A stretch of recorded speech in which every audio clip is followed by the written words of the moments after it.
Thank you for checking out House Rules, an adventure thriller. Be sure to hit the subscribe button above, so you won't miss a single audiobook released each week. House Rules. Chapter 1. The beating heart of the desert city pulsed with an electric energy that coursed through the neon-soaked avenue known as the Strip. Towering mega-resort casinos, their facades glinting like jewels in the desert night, stood sentinel to the dreams and desires of all who walked beneath their grand marquees. As one strolled along the iconic boulevard, the names of these towering citadels of indulgence were whispered in reverent tones. There was the New York, its facade a replica of the city that never slept, beckoning visitors to try their luck in the shadows of the Statue of Liberty. Caesar's, the palace of excess, where opulence reigned and fortunes were both won and lost with a roll of the dice. Treasure Island, where buccaneers clashed and cannons roared in a nightly battle of swashbuckling proportions. Paris, the city of lights, had been plucked from the banks of the Seine and nestled here in the heart of the Nevada desert. Its Eiffel Tower replica gleamed with a romantic allure, promising lovers a night to remember, as the neon lights danced and reflected in the nearby fountains. And then there was the Bellagio, a name synonymous with luxury and elegance. Its dancing fountains, choreographed to music, mesmerized onlookers, and its marble-clad halls echoed with the laughter of the fortunate few. But the Strip was more than just these majestic giants of entertainment.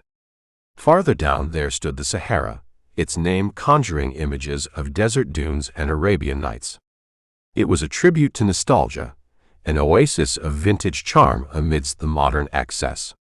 And looming even farther, the Tower, a tribute to the futuristic dreams of the space age, its towering structure illuminated in hues that spoke of the cosmos beyond. As one ventured further, past the glittering facade of modernity, they would find themselves in the shadow of the remnants of old Vegas. Here the neon lost its luster, and the glitter turned to grime. The spirit of a time when the city was younger and more innocent could still be felt, lurking in the corners of this dilapidated district, like a ghost of Sin City's past. The air was thick with a sense of nostalgia, as if the very soul of this city had been split between two worlds, one all about the glitz and glamour, and the other a memory of rougher, grittier times. It was a place where those who had grown weary of the sterile glamour sought refuge, where forgotten dreams and faded neon signs told stories of a time when Las Vegas was but a small desert oasis with dreams far bigger than the landscape it was built upon. Here, the forgotten remnants of old Vegas held secrets, each crack in the pavement and every weathered building telling tales of grit and resilience. The lights here were dim, flickering like the memories of a bygone era, and the streets were lined with relics of a time when Las Vegas was less concerned with extravagance and more with survival. As the night wore on, the Strip's cacophony slowly gave way to the eerie quietude of this forgotten landscape. The roar of the crowd became a distant murmur, replaced by the hum of neon and the occasional whisper of the wind, carrying with it the hopes and regrets of those who had once tried their luck here. In the heart of the old Vegas district, a small, dimly lit bar stood as a beacon of life among the decay. The Rusty Spur, it was called, its weathered sign swinging gently in the night breeze. The interior, bathed in a dim amber glow, was a throwback to another era, with vintage photographs and dusty bottles lining the walls. The patrons, a mix of locals and wanderers, found solace in the old-fashioned charm of the place, escaping the relentless glitz of the modern Strip. As one entered the Rusty Spur, they were greeted by the nostalgic melodies of a live jazz band. The saxophone cried out like a wounded lover, while the piano keys danced in harmony. The audience swayed to the rhythm, lost in the music's embrace, their cares and worries temporarily forgotten. Behind the bar, a weathered bartender, sporting a white shirt and suspenders, polished a glass with practiced precision. His eyes held the wisdom of years spent tending to the souls who sought refuge in the dimly lit sanctuary of the Rusty Spur. He had seen it all, the fortunes won and lost, the love affairs kindled and extinguished, and he poured the spirits that nurtured both hope and despair. As the night deepened, the rusty spur became a sanctuary for the weary, a place where time seemed to slow, and the boundary between the past and the present blurred. In the heart of old Vegas, amid the faded neon and dusty memories, the spirit of this city remained alive, reminding all who ventured here that beneath the facade of glamour, Las Vegas had a story to tell, one that unfolded with every flickering neon sign and every note played by the jazz band, one that whispered of a city that had evolved but had never truly forgotten its roots. In this forgotten corner of Sin City, amidst the dusty relics of an era long gone, the rusty spur stood as a testament to the enduring spirit of Las Vegas, where past and present converged, and the dreams of the lost and the hopeful danced together in the neon-soaked night. Chapter 2.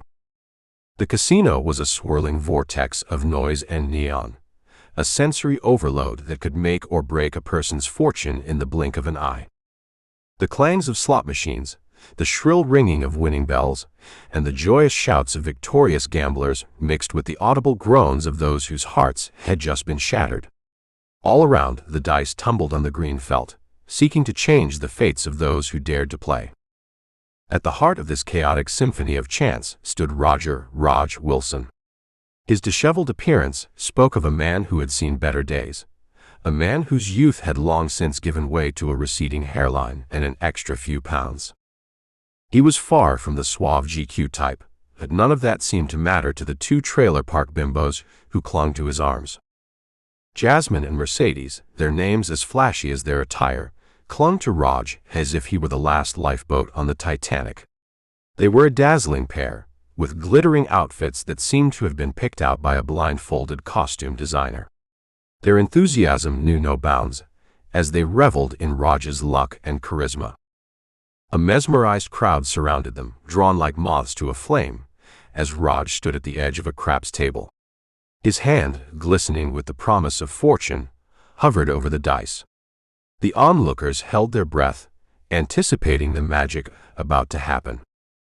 With a raucous cheer, Raj raised his fist high into the air, and then, with a determined shake, he let the dice fly across the table. It was a hand of gold in the making, and the crowd could feel it in their bones. The dealer, a seasoned professional in the art of dice manipulation, called out the verdict as the dice skittered and danced across the felt. 7, he declared, and the casino erupted with cheers and applause. Raj and the bimbos were ecstatic, their voices rising above the cacophony of the casino floor. The two women vied for Raj's attention, each trying to outdo the other in their display of affection, like prize puppies clamoring for their owner's love. With a flourish, the dealer pushed the dice back towards Raj, who scooped them up in his meaty hands. He held his fist out, allowing each woman to kiss it, their red-painted lips grazing his knuckles in a display of adoration. "Let it ride," Raj declared, a glint of determination in his eyes. He was a man on a mission, and the dice were his weapon of choice. The crowd leaned in, the tension palpable as Raj let the dice fly once more. The tiny cubes tumbled and spun in a dance of destiny, and once again the dealer's voice boomed above the chaos. 7, he announced, and the celebration exploded anew. The casino seemed to pulsate with energy, the very walls vibrating with the collective euphoria of the gamblers.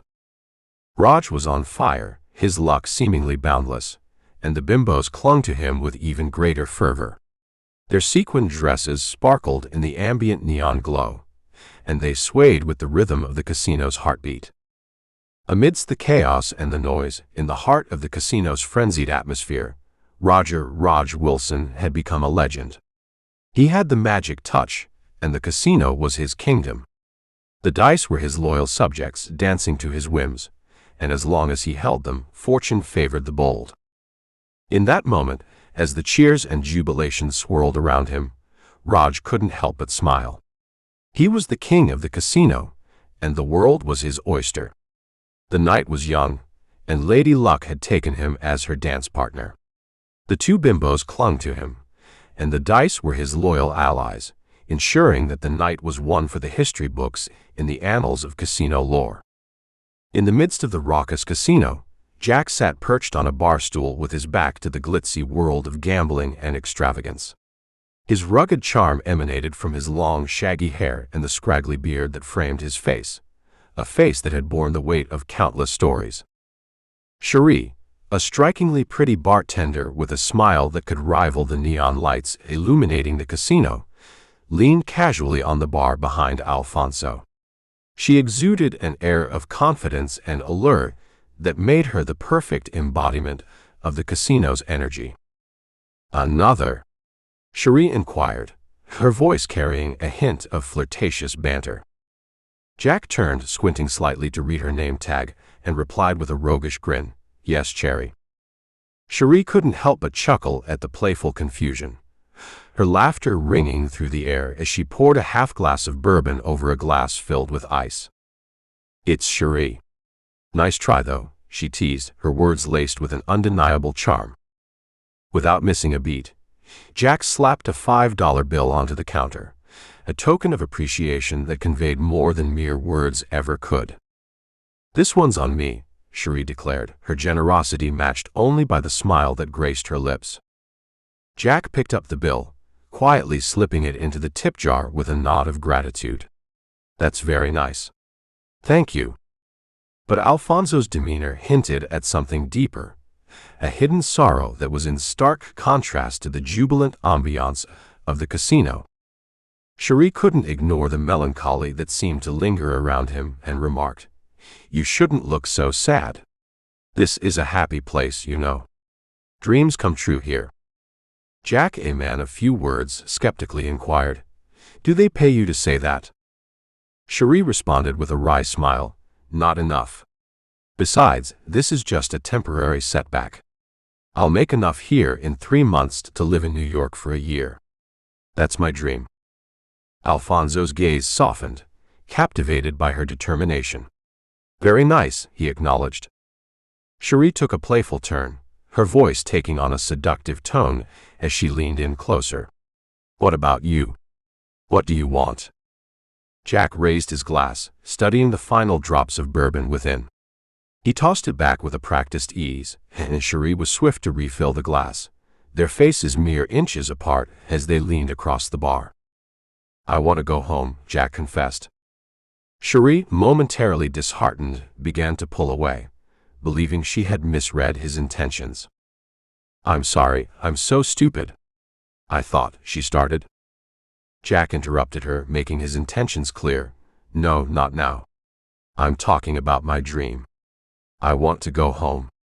My family had a ranch in Mexico. It was huge, a great place to grow up. My sisters and I spent all day playing cowboys and swimming in the pond. It was a great place." Cherie's curiosity was piqued, and she responded warmly, "Sounds nice. So why don't you just go back?" Alfonso's gaze shifted, a shadow crossing his features. "My father died when I was still a boy. My mother had to sell the ranch because we couldn't afford it." Cherie leaned in closer, her empathy clear in her voice as she inquired, "So you're here to win it back?" Alfonso's answer was cryptic, and he revealed little about his true intentions. "Something like that." Cherie scrutinized him for a moment, her keen instincts having heard a fair share of pickup lines in the past. Finally, she decided to take a chance. "I get off in a few hours," she suggested, her voice laced with intrigue. Before Jack could respond, a disruptive presence made itself known. A drunk customer named Harry stumbled toward the other end of the bar, slamming his glass down with a resounding crash. "Hey, I'm thirsty," Harry bellowed. Cherie maintained her composure, assuring Jack, "I'll be right there. Meet me here." Regrettably, Jack replied, "I can't." Cherie's disappointment was apparent as she queried, "Are you sure?" Harry, growing increasingly belligerent, had little patience for their interaction. "Hey, damn it. Whatever happened to keeping the customer happy?" Harry shouted, shoving his glass over the edge of the bar, causing it to shatter on the floor. "Watch it," Cherie cautioned. Harry threw a betting chip in her direction and remarked, "I'm not here to watch you pick up weirdos. I'm getting drunk. Now do your job and get me a draft." In a moment of unbridled aggression, Jack took matters into his own hands. He grabbed Harry by the back of the neck and yanked him off his bar stool, holding him down with the sole of his foot. "I think you need to apologize," Jack declared. Harry, struggling to rise, gasped as he attempted to regain his footing. "Don't want to mess with me," he warned. "I was a Golden Gloves." Shuri, attempting to defuse the situation, reassured both men. "It's all right. It happens all the time. You can let him up." She placed a fresh, full glass of beer on the bar and addressed Harry, her smile masking any hard feelings. "No hard feelings," Shuri declared, embodying the casino's ethos of temporary escapism. Jack withdrew, turning his attention toward the ongoing commotion at the craps table, where Raj continued to ride his wave of luck. Meanwhile, Harry managed to scramble to his feet, but his frustration had not subsided. He unleashed a wild punch at the back of Alfonso's head. "Look out!" Shuri exclaimed, her concern evident in her voice. Jack deftly ducked the punch and retaliated by shoving Harry into the bar. In the ensuing scuffle, Harry's head collided with the edge of the counter, causing him to collapse to the floor. Jack swiftly turned to Shuri, his expression indicating his innocence. "I didn't hit him," he asserted.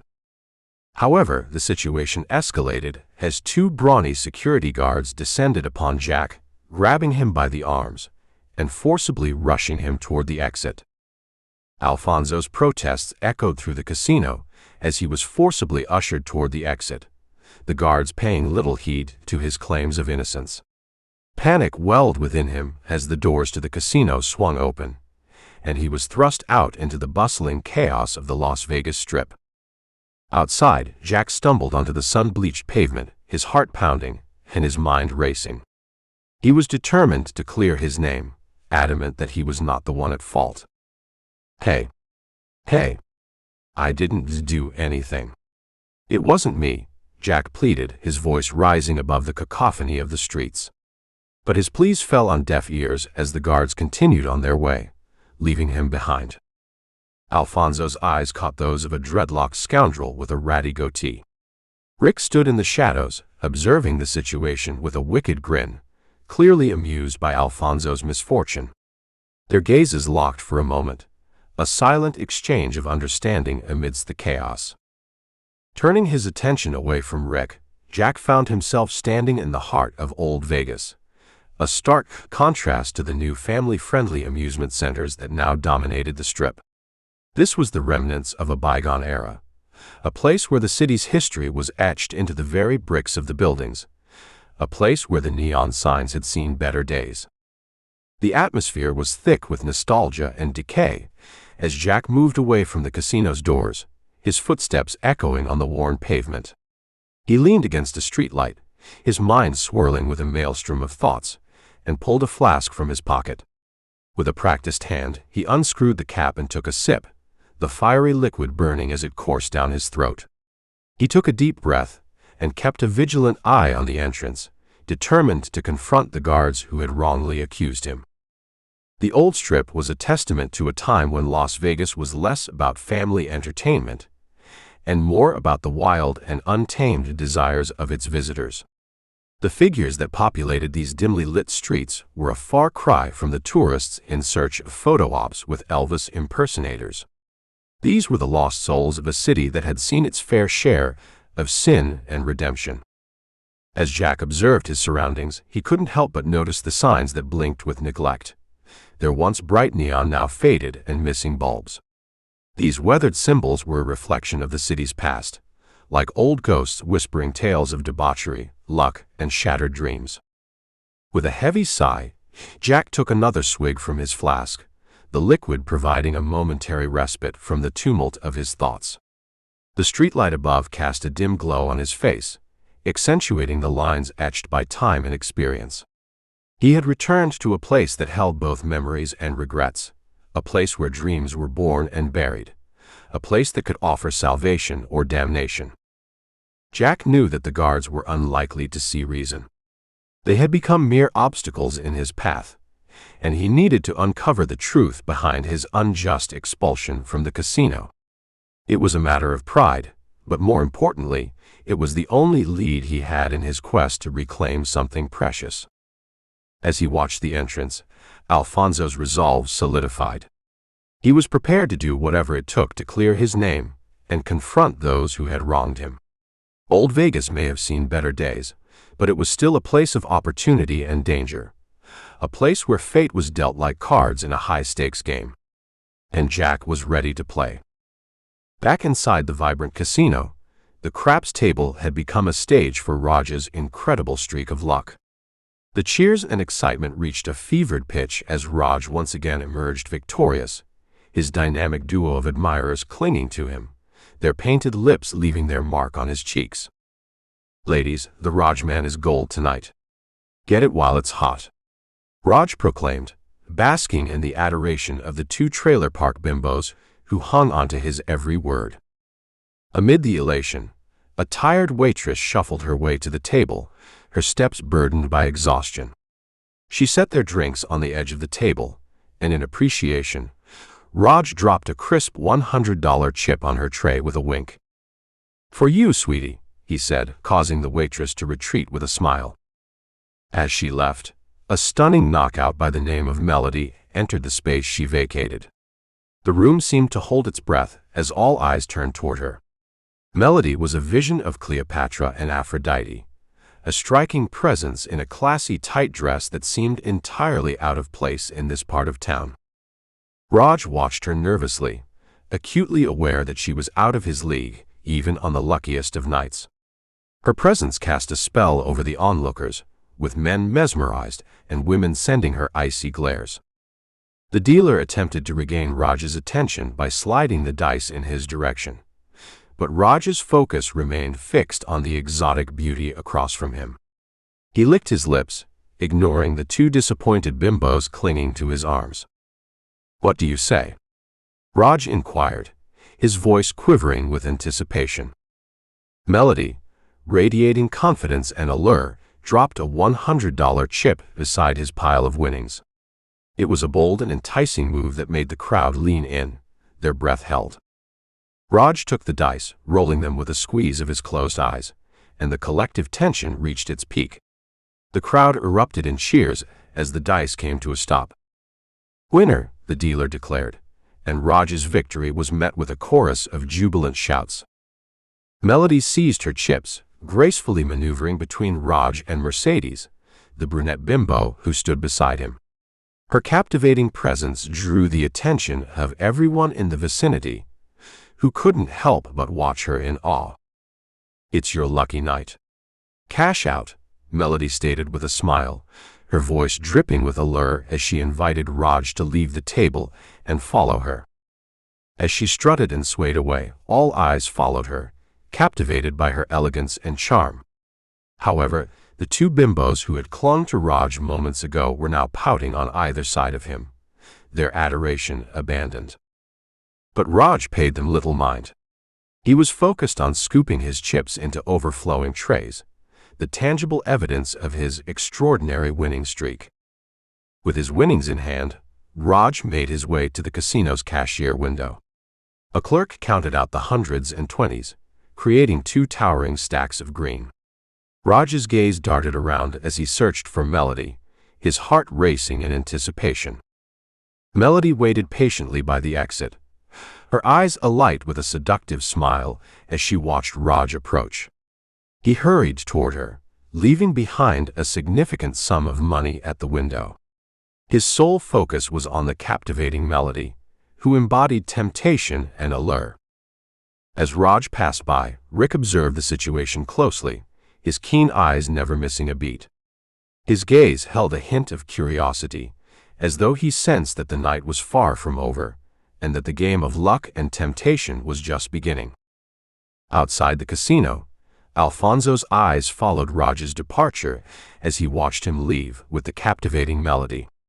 The taxi Raj hailed awaited them, and as they entered the vehicle, Jack couldn't help but wonder what adventures the night held for the charismatic gambler and his mysterious companion. As the taxi drove away, Jack was left standing alone on the bustling street, the neon lights of the Las Vegas Strip casting an iridescent glow over the scene. He was determined to get to the bottom of the situation inside the casino and clear his name. Moving with purpose, Jack approached the casino's imposing doors, his eyes a mix of determination and a lingering sense of injustice. Inside, the two guards from earlier moved through the sparse crowd, approaching Jack with an air of authority. They were ready to confront the man they had forcibly ejected earlier. Jack raised his hand in a plea as they drew near. "Wait, give me a minute," he implored, hoping for a chance to explain his intentions. The first guard was skeptical, his gaze probing. "Do you have money to spend?" he inquired, his tone carrying a note of doubt. With an air of confidence, Jack replied, "Yes." The words left his lips with unwavering determination, but the second guard was quick to challenge him. "He's lying," the second guard declared, reaching the conclusion without a shred of doubt. In response, they both grabbed Jack and dragged him backward by the arms, their strength overpowering him. Alfonso's feet shuffled as he tried to maintain his balance, desperate to state his case. "If you let me stay, I'll make the money," Jack pled, his voice edged with urgency. He knew that he had a chance to change his fortunes within the casino's walls. The first guard's skepticism remained steadfast as he dismissed Alfonso's words with a wave of his hand. "I've heard that before," he said, unmoved by the impassioned plea. But Jack was not ready to give up. He believed in his own system, a belief that had driven him this far. "I've got a system," he insisted, desperation lacing his voice. The second guard's response was curt and final. "Come back when you've got something new," he said as they tossed Jack back out onto the pavement. Jack fell to the ground, his body meeting the unforgiving concrete with a jolt. As he lay on the ground, Jack stared up at the neon lights above him, his thoughts swirling with a mix of frustration and determination. He knew he had something to prove, and he wasn't about to give up easily. In that moment, Rick stepped through the casino doors, his presence looming as he observed the situation. With a subtle nod and an outstretched hand, he offered assistance to Alfonso. It was a gesture that hinted at a complex relationship and a future that was anything but certain. Chapter 3. The seedy motel stood on the edge of town, its shabby exterior bearing witness to the illicit activities that took place within its dimly lit rooms. A neon sign perched above the entrance declared the motel's offerings in garish red letters, announcing adult movies and rooms by the hour. A taxi pulled up in front of the corner room, and Raj, with a chivalrous gesture, held his hand out for Melody. The air was thick with an aura of anticipation and secrets as they stood outside his door, their gazes locked. In the room next door, the sounds of passion and pleasure intermingled with the echoing moans and screams of unseen occupants, creating a discordant symphony of human desire and vulnerability. Raj fumbled with the lock, the noise from the adjacent room providing a bizarre soundtrack to the awkwardness of the moment. He eventually managed to open the door, revealing a generic and Spartan room. Its cheap furnishings and stains on the walls gave it an air of shabbiness that contrasted with the high-stakes nature of the night. Raj reached into his jacket, pulling out the winnings he had accumulated at the casino. He placed the money into an open lockbox perched on a small dresser, the cash a tangible representation of the risks and rewards of his chosen lifestyle. "I know it's not much," Raj admitted, his voice tinged with uncertainty. Melody, her gaze fixed on him, approached and perched on the edge of the bed. Her dress's slit fell gracefully on either side of her crossed legs, revealing a glimpse of the allure hidden beneath. Raj picked up a real glass from the table, but his unsteady hand struggled to focus. He offered her a drink, his intentions clear, but her response was equally explicit. "I didn't come here to drink," Melody stated with a seductive undertone, the atmosphere between them charged with anticipation. Raj's nervousness got the better of him, and he dropped the glass, rushing toward her with an eager intensity. But Melody, assertive and in control, halted his advances.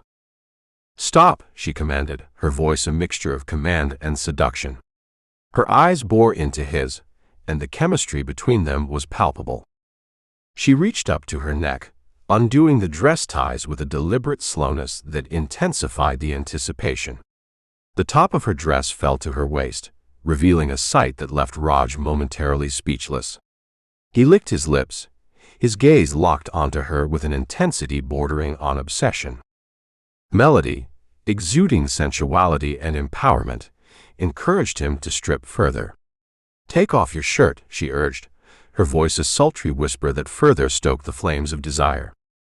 Raj, trembling with a mixture of lust and anxiety, fumbled with his jacket and shirt, forgetting to undo his tie.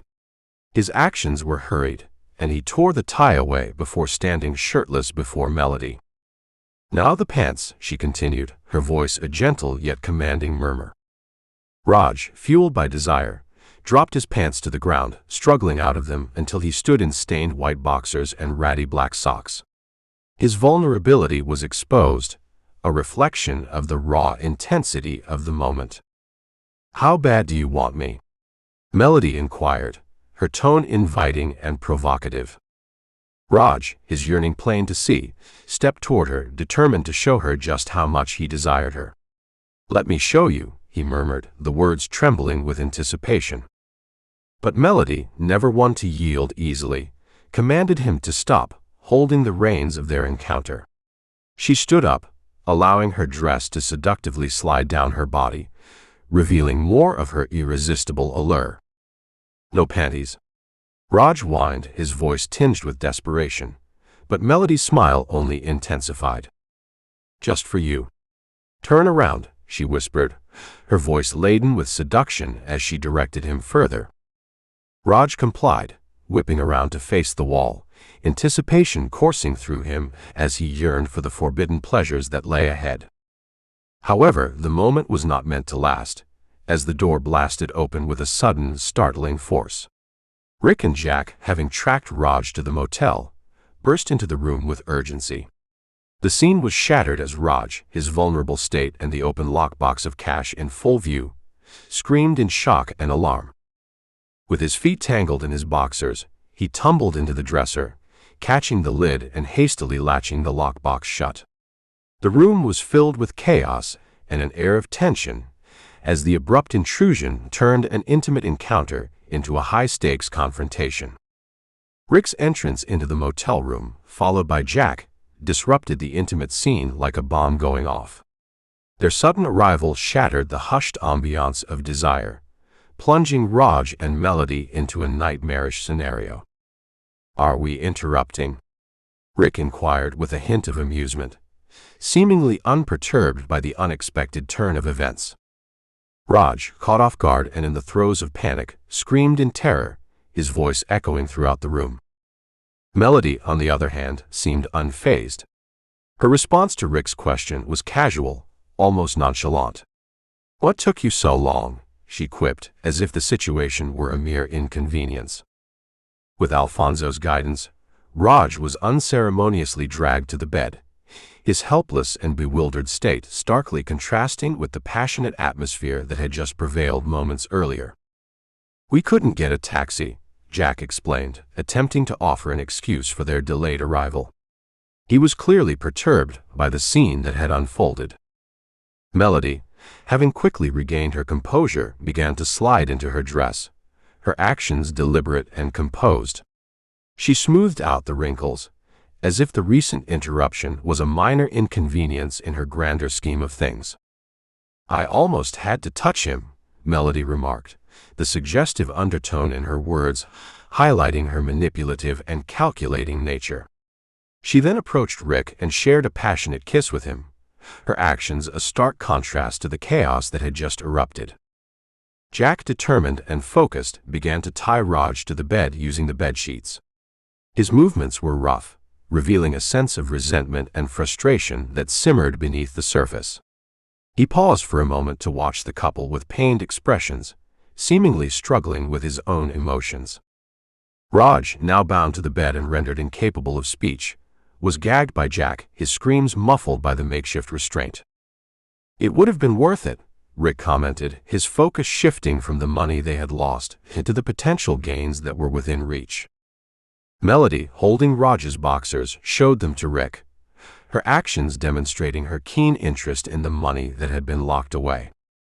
"It's a lot of money," Rick acknowledged, a glint of greed in his eyes as he assessed the situation.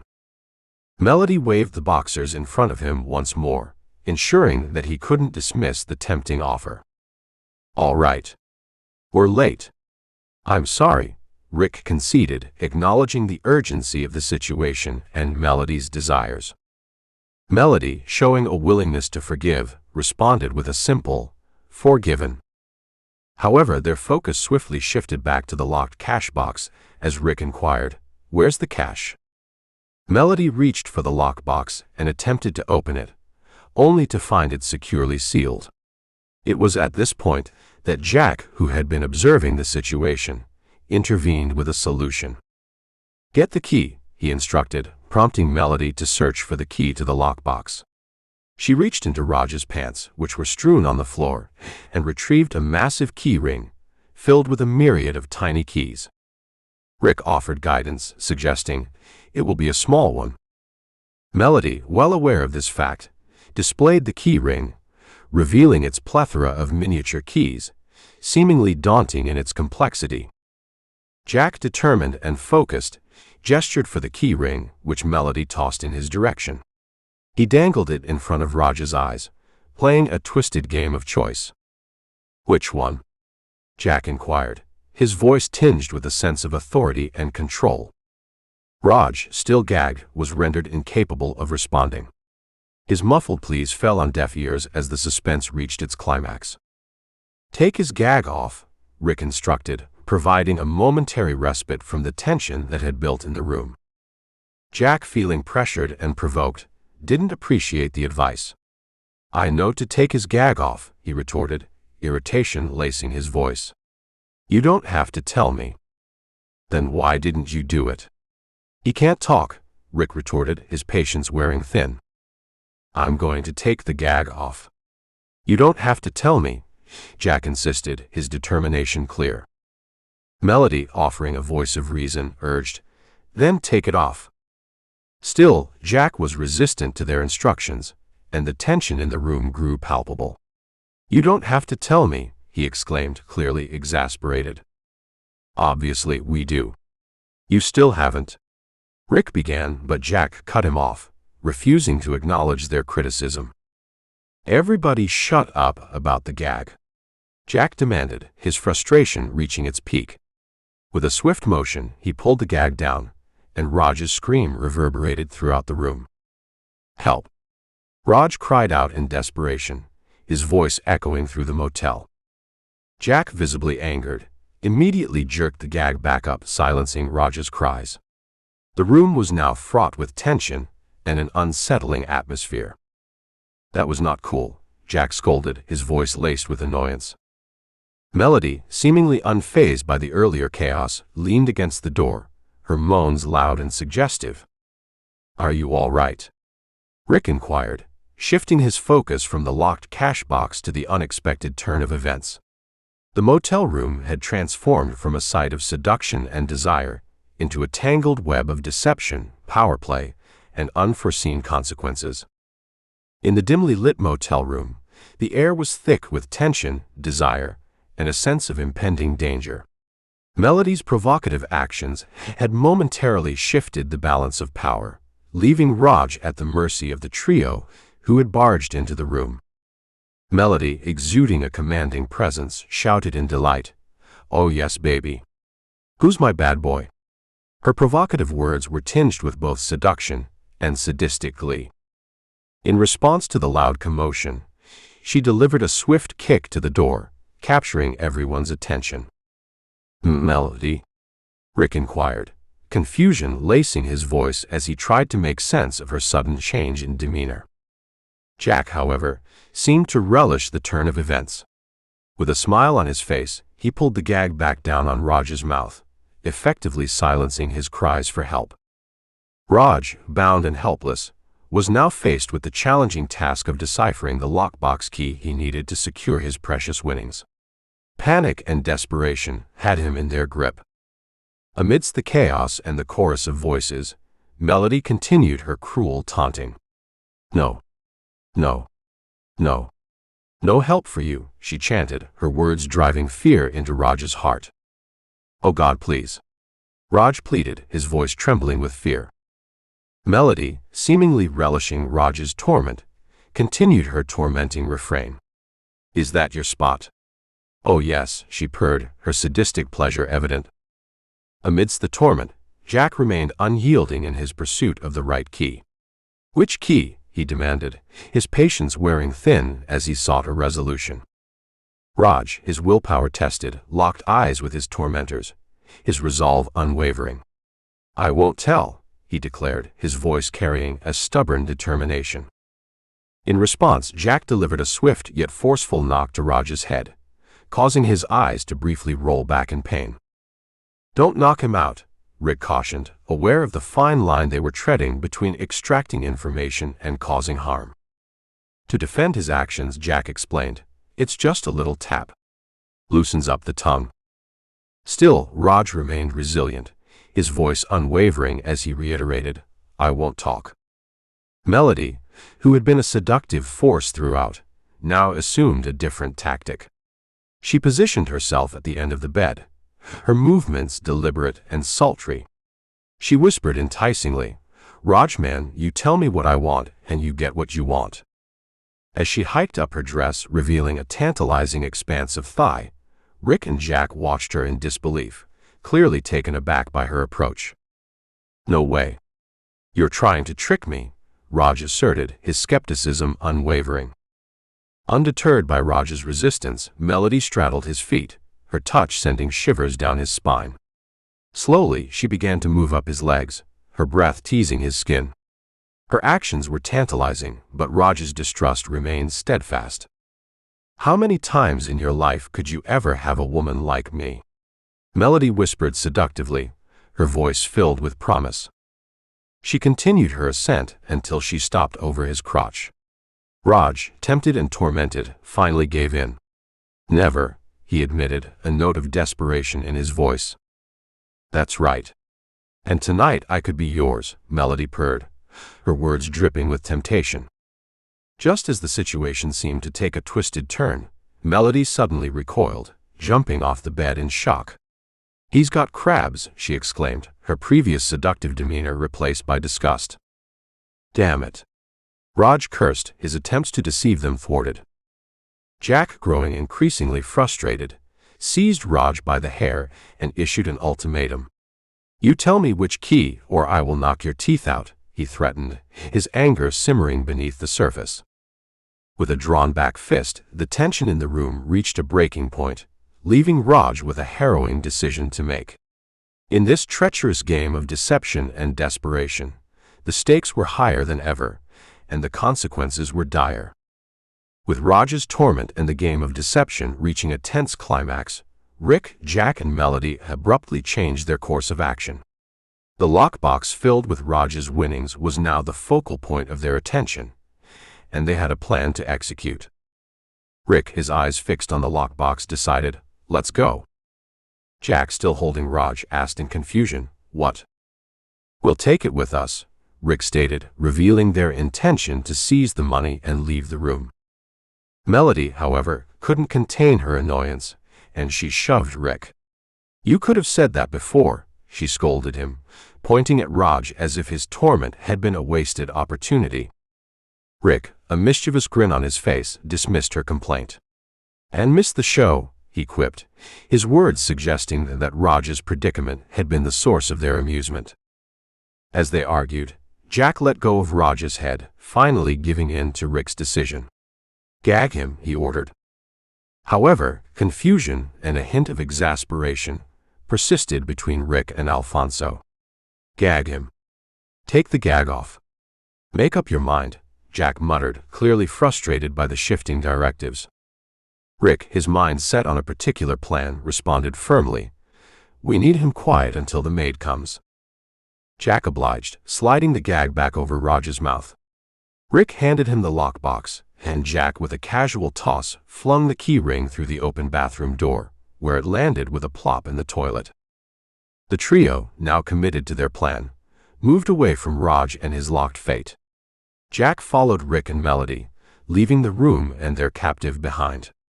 The fate of Raj's winnings, his precarious situation, and the impending arrival of the maid had all become integral elements of the narrative, interwoven into a plot filled with deception, treachery, and shifting allegiances.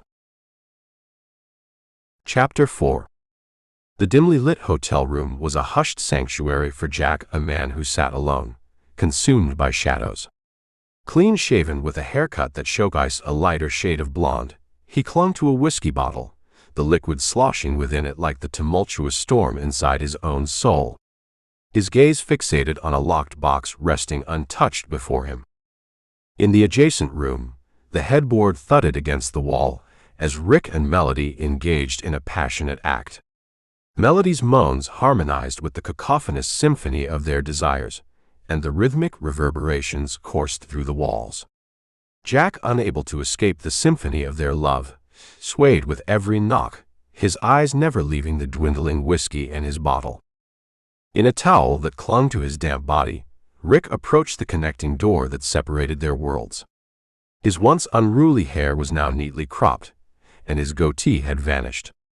He rapped his knuckles on the door, and Jack opened it just a crack. "Finished already?" Jack quipped, his voice carrying a sardonic undertone. "Did you open the box?" Rick inquired, his eyes probing the room. His gaze quickly landed on the locked box, surrounded by a motley collection of tools, an insistent chisel, a small hammer, and a steadfast screwdriver. Jack nonchalantly shrugged, allowing the door to swing wide open. Rick's eyes immediately seized upon the impregnable lockbox, in the center of which lay a fortress of cash-laden dreams. "You said you could pick it," Rick reproached, suspicion permeating his voice. Melody, her lithe form freshly showered, tiptoed to Rick's side. A towel veiled her damp hair, while a minuscule bathrobe barely concealed her beguiling curves. "Did you get it?" she asked, her voice filled with anticipation. "He didn't get it," Rick declared, his voice weighted with disappointment. "I'm still working on it," Jack protested, his eyes reflecting his determination. Melody sashayed across the room and settled on the bed, the locked box resting securely in her lap. She studied the enigmatic box, her nimble fingers tracing its intricate design. "Did you use a screwdriver?" she inquired, her curiosity burning bright. "First thing," Jack admitted, his voice tinged with frustration. Her eyes gleamed with mischief as she continued her interrogation, and the hammer couldn't knock the lock off. "We're not saving the box," Rick interjected firmly, his patience wearing thin. "It's a fireproof lock. You can't even shoot it off," Jack pointed out, his voice challenging Rick's doubt. The room's tension hung heavy in the air, a silent battle of wills between the two men. Alfonso's gaze met Rick's defiant stare. "Did you try that?" Rick finally retorted. "Did you hear the gun?" Jack countered, his tone daring. Melody, eager to dispel the brewing discord, wrestled with the lock.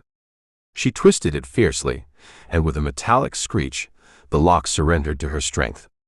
Holding it aloft like a trophy, she declared, "Who's the man?" Rick accepted the lock from her, showering the bed with a deluge of 20s and 100s. Melody discarded her towel, revealing her flowing blonde locks as she sprawled amidst the bounty.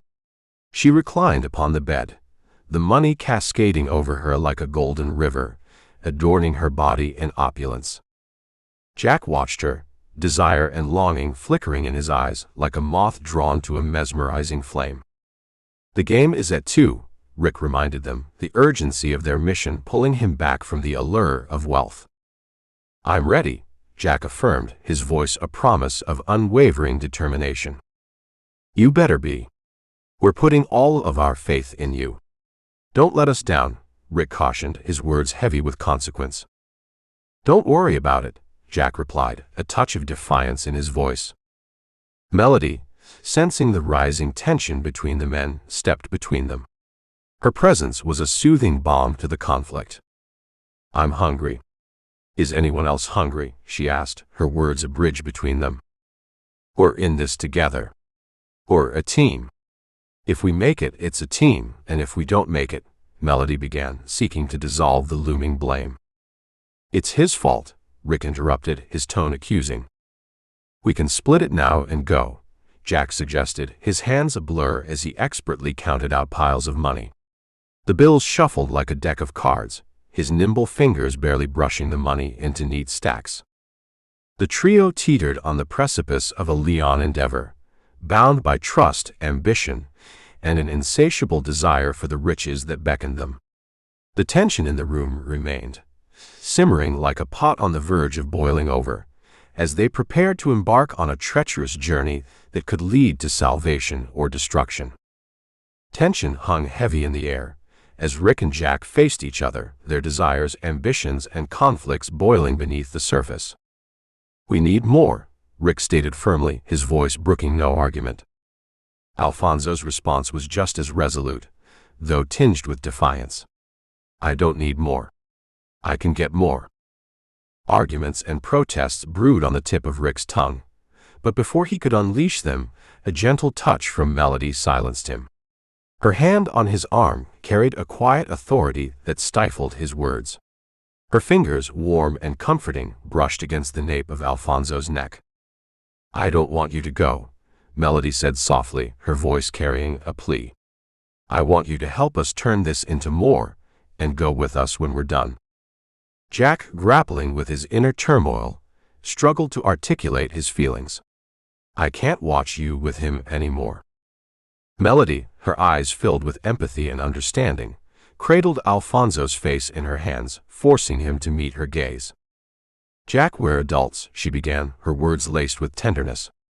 "And adults have grown-up relationships. Your friendship is very important to me. It's important to both of us. I like having you around. And even if it's not how you want to be here, at least you are here." She released him gently, her eyes locked onto his, waiting for a response. Jack, his resolve faltering, quickly shuffled the bills and handed her a generous stack. It was his silent admission, his way of saying he would stay. "Besides, I'd miss you if you were gone," Melody confessed, her voice tinged with longing. Jack, his emotions swirling within him, chose not to respond with words. Instead, he simply watched as Melody turned away, retreating into her and Rick's room. Her robe fell to the floor before she was even fully through the door, leaving the two men to steal fleeting glances at each other. The intensity of their connection, be it friendship or something more complicated, hung in the balance. It was a fragile equilibrium, with desire, loyalty, and longing intermingled, and the three of them were entangled in a web of secrets and desires, bound together by their shared ambitions and the allure of what lay ahead. Chapter 5. The diner sat in hushed repose, bathed in a dim, almost eerie light, the few patrons seemingly lost in the quiet of the night. At a corner booth, Jack, Rick, and Melody were cocooned in their own world. The table before them was an unruly banquet of plates, glasses, and the remnants of their recent feast. The soft-spoken waiter, clad in a tattered apron, topped off their glasses with steaming tea before deftly clearing some of the discarded dishes. "I want to go over it again," Rick declared, his voice resolute and eyes filled with anticipation. "I don't think that's necessary," Melody countered, her voice carrying a note of caution. Jack, ever the strategist, remained unfazed. "No, it's okay." From his coat pocket, he produced a deck of cards, fanning them out before Rick's face before smoothly returning them to a single pile. Jack passed the deck to Rick. "Shuffle," he instructed, setting the stage for a lesson in deception. As Rick mixed the cards, Jack meticulously wiped the table clean with his napkin. With a deft hand, he retrieved the shuffle deck and embarked on a flurry of card tricks. The cards danced across the table as if obeying his every command, laid out like dominoes, spun in a circular flourish, displayed the Queen of Hearts at the heart of the spectacle, shuffled, split, and shuffled again. Rick was handed the deck, and with a dramatic flourish he drew the top card, the Queen of Hearts. "It's simple, really," Jack began, his hands dancing over the cards. "With our stake, I buy a place at the table. The minimum bid is $10,000. We have 14. 13, Melody interjected. "I paid for the hotel and budgeted our dinners for the next week." "Good thinking," Rick acknowledged with a quick kiss for Melody. 12 then. 13 is unlucky, Jack remarked. "I don't believe in that superstition," Rick retorted. "Doesn't matter what you believe," Jack countered. "You're not at the table. 12 is fine. We have a little more if you want it. If not, I can always buy another dress," Melody added. As Jack laid out the cards, dealing each of them a hand, he continued with a grave tone. "The thing about this game is who you're playing with," he said. "These aren't the tourists from Arkansas who learned to play at university. These are the big boys." Flipping his top card, Jack revealed an ace of diamonds. "They'll use a fresh deck for every hand." Rick's top card was a king of diamonds, and Melody's was the queen of diamonds. "They'll be watching for anything out of the ordinary," Jack continued. Rick received a king of hearts, while Melody had the queen of hearts. "If they see a pattern or even suspect, we're dead. We know the mafia still controls this part of Vegas." Rick interjected. "The mob isn't in Vegas anymore. That's a myth. They're not called the mob anymore, or the mafia, or gangsters, or any other name you've learned on television. Now they're called multinational conglomerates, but don't let that fool you," Jack warned. As Jack dealt the final cards, they all knew the gravity of their undertaking. The ace of clubs for him, the queen of clubs for Melody, and the king of clubs for Rick.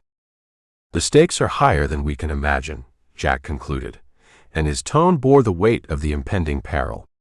"If they catch me, we're dead." Rick scooped up his cards and studied them intently. His eyes met Alfonso's as he held up the king of spades. "If they catch you, you're dead. We're gone," Rick declared with unwavering determination. A wry smile played on Alfonso's lips as he revealed the king of spades, which he had been palming all along. "You have to pull from the same deck. That's a rookie's mistake," he quipped, his voice carrying the wisdom of experience. Their table, once cluttered with the remnants of their meal, was now the stage for a Leon game of cards, a game that held not only the promise of riches, but also the peril of ruin. The trio was embroiled in a high-stakes gambit, and the tension in the diner was palpable, as they teetered on the precipice of a perilous adventure. The trio huddled in their dimly lit corner booth, where the diner's fading neon lights cast peculiar, shifting shadows. Plates, glasses, and remnants of a sumptuous feast covered their table, a testament to the gravity of their mission. Rick, displaying his trust in Jack, nodded approvingly, and casually tossed his cards into the middle of the table. Melody, the voice of reason, took a moment to set the ground rules for their high-stakes endeavor. "Once you get to 100,000, stop. Walk away from the table," Melody declared, her voice tinged with a blend of caution and hope. "We'll do this again in Reno, and down to Memphis and New Orleans. Don't get greedy." Jack, acutely aware of the weight of his task, reassured them. "You've told me before."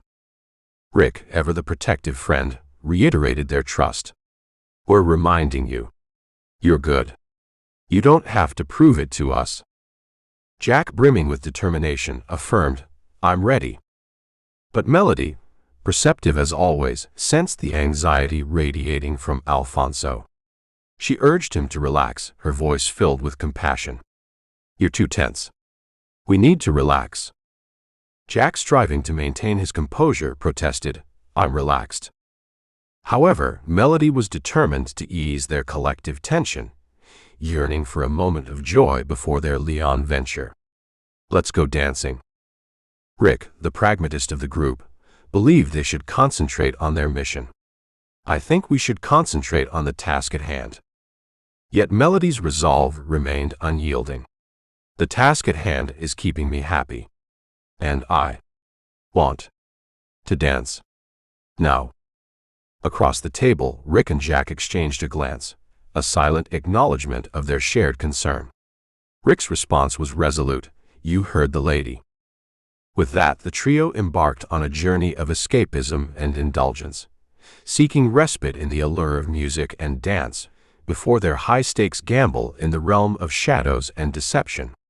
As they left the diner behind, they carried with them the weight of their ambition and the shared understanding that their futures were tethered to a game that held both the promise of riches and the peril of ruin. Chapter 6.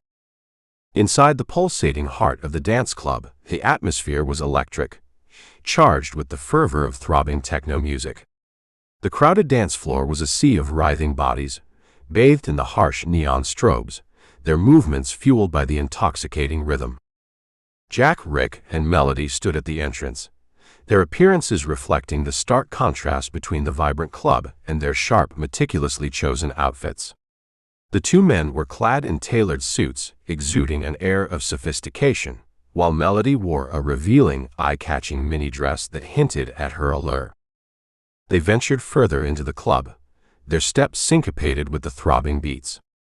Jack veered toward the bar, his voice barely audible over the pounding music as he ordered a bourbon with a resolute, no ice. As he received his drink, his gaze shifted to the dance floor, where Melody and Rick moved together in perfect harmony. Melody, with her mesmerizing dance moves, was the center of attention, her revealing outfit drawing admiring glances from both men and women on the floor. A sultry woman joined her, gracefully blending into their dance like an unexpected but welcome third partner in their sensual choreography. At the bar, Jack downed his drink and ordered another. Rick, his attention torn between Melody's magnetic presence and his friend's isolation, joined Jack at the bar. Same, he told the bartender, then turned to observe Melody as she continued to captivate the dance floor. Partners tried to engage her, but she eluded them, always a step ahead. Jack marveled at her performance, a combination of admiration and longing in his gaze. Rick, however, sensed something beneath his friend's expression, a tension that needed to be addressed. She's incredible, Jack finally acknowledged. Rick's voice held a hint of warning, a reminder of their unspoken boundaries. I hope you're not getting any ideas. It's over, you know. I know, Jack replied, though his tone remained defiant. The air between them crackled with unresolved tension. You should focus on your game, Rick advised, his words carefully chosen. But Jack wasn't in the mood to accept advice. Don't tell me what to do. Rick tried to emphasize their connection, despite the strained circumstances. Some friendly advice. Jack, however, questioned the nature of their relationship. Since when are we friends? He pushed his glass aside and navigated the crowd, moving to the door, an air of detachment clinging to him. Melody, on the dance floor, danced her way back to Rick. She took his half-empty glass and drained it in one swift motion, a seductive smile gracing her lips. Where is he going? She asked, her gaze searching the crowd for Alfonso. Rick watched her, concern etched on his face. He didn't tell me. As she scanned the dance floor, she couldn't find their friend amid the sea of moving bodies. Forget him. What did we come here to do? Rick redirected her attention. Melody, always adept at seizing the moment, smiled at him, leaned in to steal a quick kiss, and pulled him back onto the dance floor. Meanwhile, Jack had reached the exit, his eyes probing the undulating crowd. However, the other two remained entwined in the dance, heedless of his departure. As the night raged on, a boorish frat guy invaded Melody's personal space, grinding against her from behind. She pushed him away, and elegantly twirled between two female dancers who embraced her presence. The girls moved in tandem with Rick, drawing him into their dance. Melody watched with amusement until the frat guy encroached upon her once more, this time with less restraint. She firmly shoved him away, but he returned, more forceful than before. When she slapped him, the situation escalated. The frat guy raised a fist, ready to retaliate. With the swiftness of a predator, Rick lunged at the frat guy like an unyielding force of nature. His powerful punch sent the aggressor crashing to the floor. Rick grabbed Melody's hand, and with the chaos unfolding around them, they made a swift exit from the dance club. As they stepped out into the night, Rick inquired with genuine concern, "Are you all right?" "I'm fine," Melody assured him, her voice a mixture of frustration and relief. "That jerk." But their conversation was cut short as the frat guy and his 5 buddies descended upon Rick.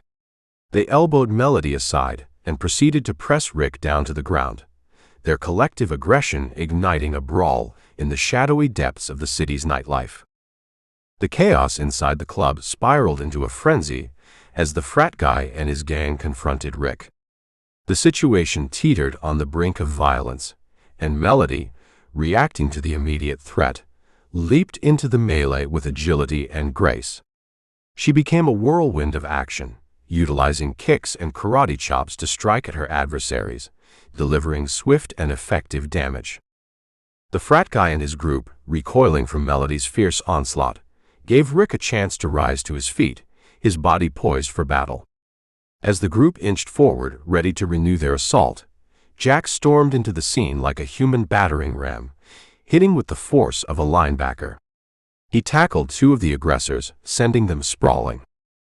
Melody continued her assault, landing a powerful kick on another member of the group, while Rick connected with a powerful punch. Jack, ever the strategist, approached his target from behind, knocking the last of the attackers off balance. With their combined efforts, the trio had successfully repelled their assailants. It was a symphony of calculated aggression and raw survival instincts, and the enemies, bested, retreated in disarray. The 3 of them, breathless and adrenaline-soaked, made a hasty exit from the scene, leaving behind the remnants of the confrontation. The trio pulled up in front of a serene fountain, their breathing heavy and their bodies tense from the encounter. Their faces and clothes bore the signs of the skirmish, with Melody, in particular, checking Rick for any injuries. The cut above his eye, while still red, had mercifully ceased bleeding. "Are you all right?" she inquired, concern coloring her voice. "I'm fine," Rick assured her, his tone one of gratitude. She turned her attention to Jack, searching for any signs of injury. After a thorough inspection, she leaned in and placed a tender kiss on his cheek. "Thank you," she expressed her appreciation. "Yeah, thanks," Rick echoed, offering his gratitude. Rick extended his hand toward Alfonso. After a moment of hesitation, Jack accepted the gesture, and they shared a firm handshake, a silent acknowledgement of the bond that had weathered the storm of their past. "You didn't break your concentration, did you?" Rick quipped with a wry smile, revealing his trust in Alfonso's unwavering focus. Jack responded with a grin, relieved that their alliance had endured the trial of the unexpected brawl. Their unity remained intact, and they were ready to face whatever challenges lay ahead, bound together by a shared purpose and the understanding that their fortunes were inextricably connected. Chapter 7. Inside the bustling casino, the zealots clung to their slot machines like lovers, their obsession palpable in the air.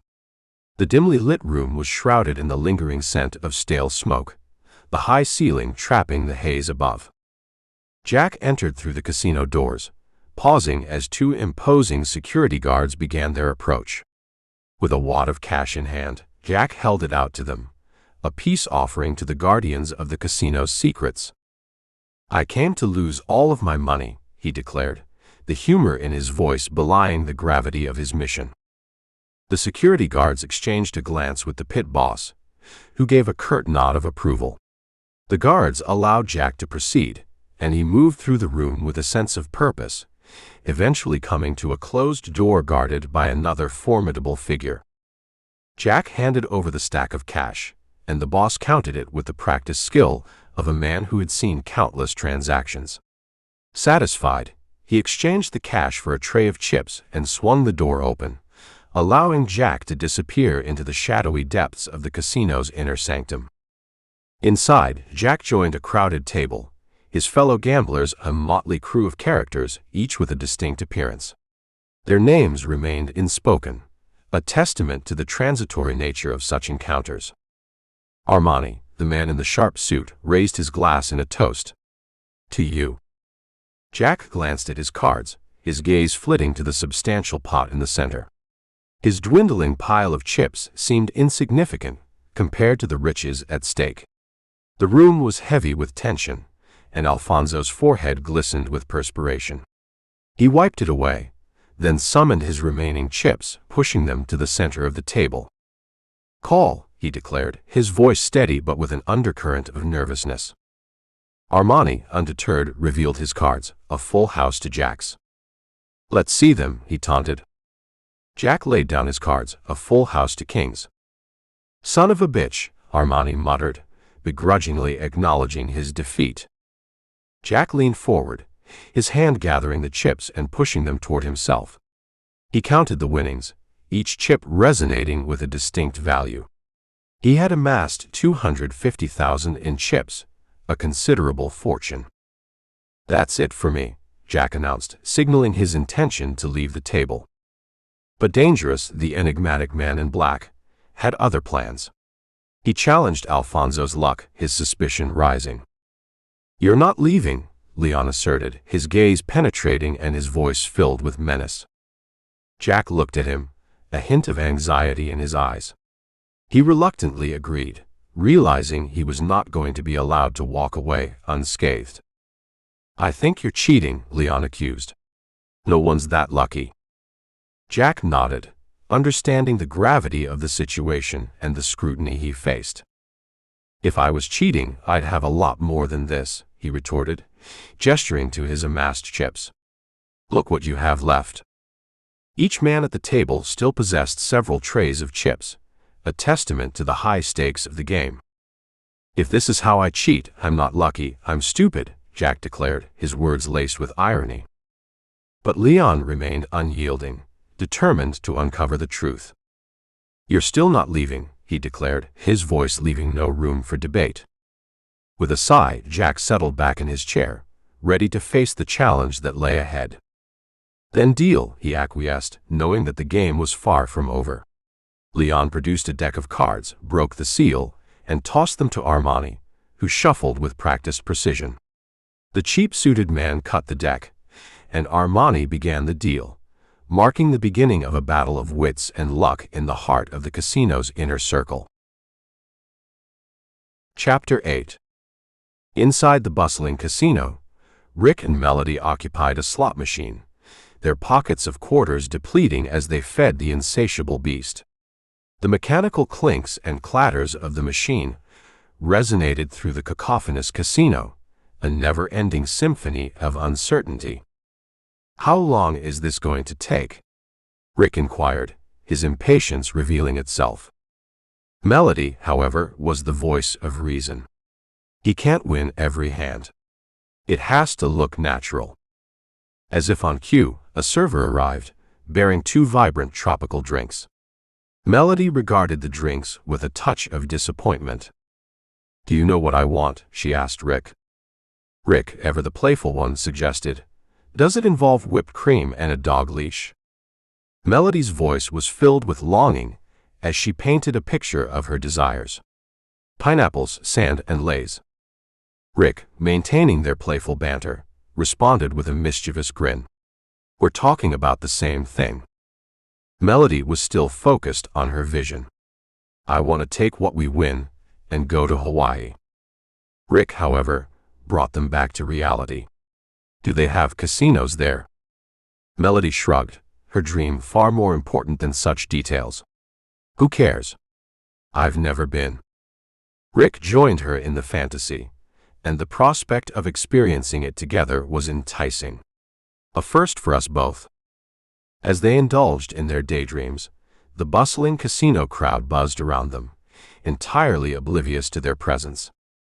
"You know, Melody began to speak but hesitated, pulled the arm of the slot machine, the struggle to articulate her feelings evident. She tried again just as the jackpot hit. A cascade of 1,200 quarters poured into the tray, creating a chaotic symphony of clinking and clattering. "Wow," Melody exclaimed, marveling at the sudden turn of fortune. "Jackpot. Can you believe my luck?" Rick, maintaining his cool, replied, "I can." With a hint of vulnerability, Melody expressed her heartfelt sentiment. "I'm glad." Rick understood her in spoken words. "I know." They shared a moment of connection, the unspoken words between them filled with the depth of their partnership and love. Across the casino floor, two guards ushered a patron into a waiting vault, a stark reminder of the stakes involved. "That could be us," Rick mused, the tension mounting as the mission neared its climax. Melody remained steadfast, her determination unwavering. "It won't be us. Our plan is foolproof." Chapter 9. Inside the high-stakes poker room, Jack had mastered the art of winning. He deftly collected another substantial pot, his actions marked by a quiet confidence. The chips, worth $500,000, were stacked neatly in trays, forming a tower of wealth. "Now can I quit?" Jack inquired, looking for a reprieve, a chance to leave the intense atmosphere of the poker room. The enigmatic figure known as Danger, however, was unyielding. "Get out of here," he ordered, his tone brooking no argument. Jack collected his trays of chips, his winnings, and began to stand. Yet in the midst of his exit, unnoticed by anyone, an ace slipped from the table, falling to the floor. It was a minor detail in the grand scheme of things, but in the world they inhabited, every detail could become significant. As Jack made his exit, the other players at the table glared at him, a mixture of envy, frustration, and suspicion clouding their expressions. Inside the bustling casino, Melody spotted Jack as he walked away from the cashier, his expression a mix of triumph and relief. She grabbed Rick by the hand, and together they navigated through the thickening crowd, making their way to meet Alfonso. Melody gently took Jack by the arm, leading the trio toward the exit, away from the heady atmosphere of the casino. She was eager to hear the outcome of Alfonso's endeavor. "How did it go?" she inquired, her eyes filled with curiosity. "I got 200, Jack replied, revealing his winnings. Rick, however, was quick to point out their agreed-upon limit. "We agreed to stop at 100. Jack, ever the risk-taker, justified his actions. "I got lucky." As they proceeded toward the exit, they crossed paths with two security guards, Levon and Decker. The guards pushed an armored cart laden with the spoils of the casino's profits, emptying the cash drawers from the now deserted tables. Melody sought to reassure Jack, her voice filled with pride and warmth. 200 is great." She leaned in and kissed him on the cheek, expressing her admiration for his accomplishment. Their trio exited the casino, stepping from the dimly lit interior into the bright morning sunshine, carrying with them their secrets, their ambitions, and the ever-present weight of their shared destiny. Chapter 10. The bustling lobby of one of the amusement casinos buzzed with activity. Jack navigated his way through the crowd, moving with the grace of someone who knew how to blend in, to become just another face in the sea of anonymity. He paused at an overnight air courier box, one of the many fixtures within the hotel's interior. The lobby was a whirlwind of excitement, the cacophony of voices and clinking glasses providing a dissonant backdrop to his clandestine mission. With the kind of meticulous care that only a man driven by purpose could exhibit, Jack selected a 2-day air envelope and an address label. His every move was deliberate, each action designed to leave no trace, no room for error. He surveyed his surroundings, ensuring that no prying eyes were watching him. The envelope he held in his hands was more than a simple package. It was a conduit for secrets, a vessel of concealed intentions. With a sense of urgency, he stuffed wads of cash into the envelope, the weight of the money pressing against the paper barrier.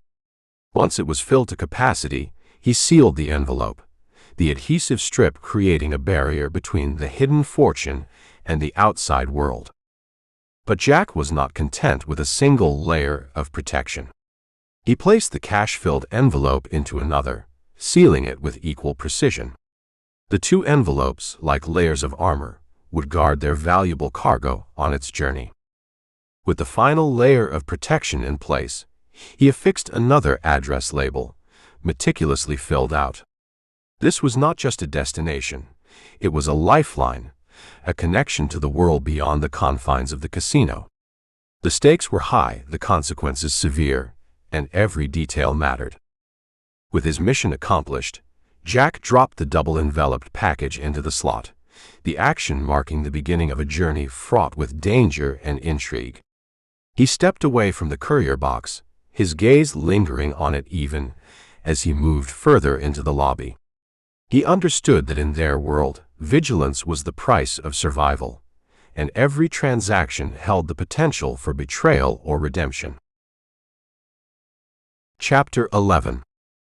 In the dimly lit hotel room, Jack sat on the edge of the bed, gazing out of the window at the glittering skyline of Las Vegas. A bottle of bourbon stood at his side, a tumbler filled and drained repeatedly, the sharp amber liquid offering a fleeting escape from the tumultuous world beyond. A knock at the door interrupted his solitude, but he made no move to answer it. Melody, understanding his reluctance, opened the door and slipped inside. "I got it," she declared, the steel in her tone contrasting with the unease that clouded the room. Jack remained seated, his eyes fixed on the horizon outside. "I don't want to go," he confessed, the weight of their impending mission pressing down on him. Melody, unyielding, approached him with determination. She reached out, took his hand, and tugged him up from the bed. As he rose, he grabbed a small duffel bag that had been resting on the mattress. In silence, they left the room, Melody leading the way, her resolve unwavering. Alfonso's reluctance clung to him like a shadow, an ever-present reminder of the high-stakes game they played. Chapter 12. The trio found themselves outside a car rental shop, the sleek lines of a Mercedes convertible glistening under the unforgiving desert sun. Rick, accustomed to the role of the driver, took his place behind the wheel, while Melody occupied the passenger seat. Jack, his duffel bag a silent companion, settled into the back seat. With the engine purring to life, the Mercedes peeled out onto the bustling Las Vegas Strip, the city's relentless energy fading behind them. The desert highway stretched out before them, an open road to an uncertain future. The Mercedes pulled up to a full-service gas station, the harsh sun casting long shadows across the pavement.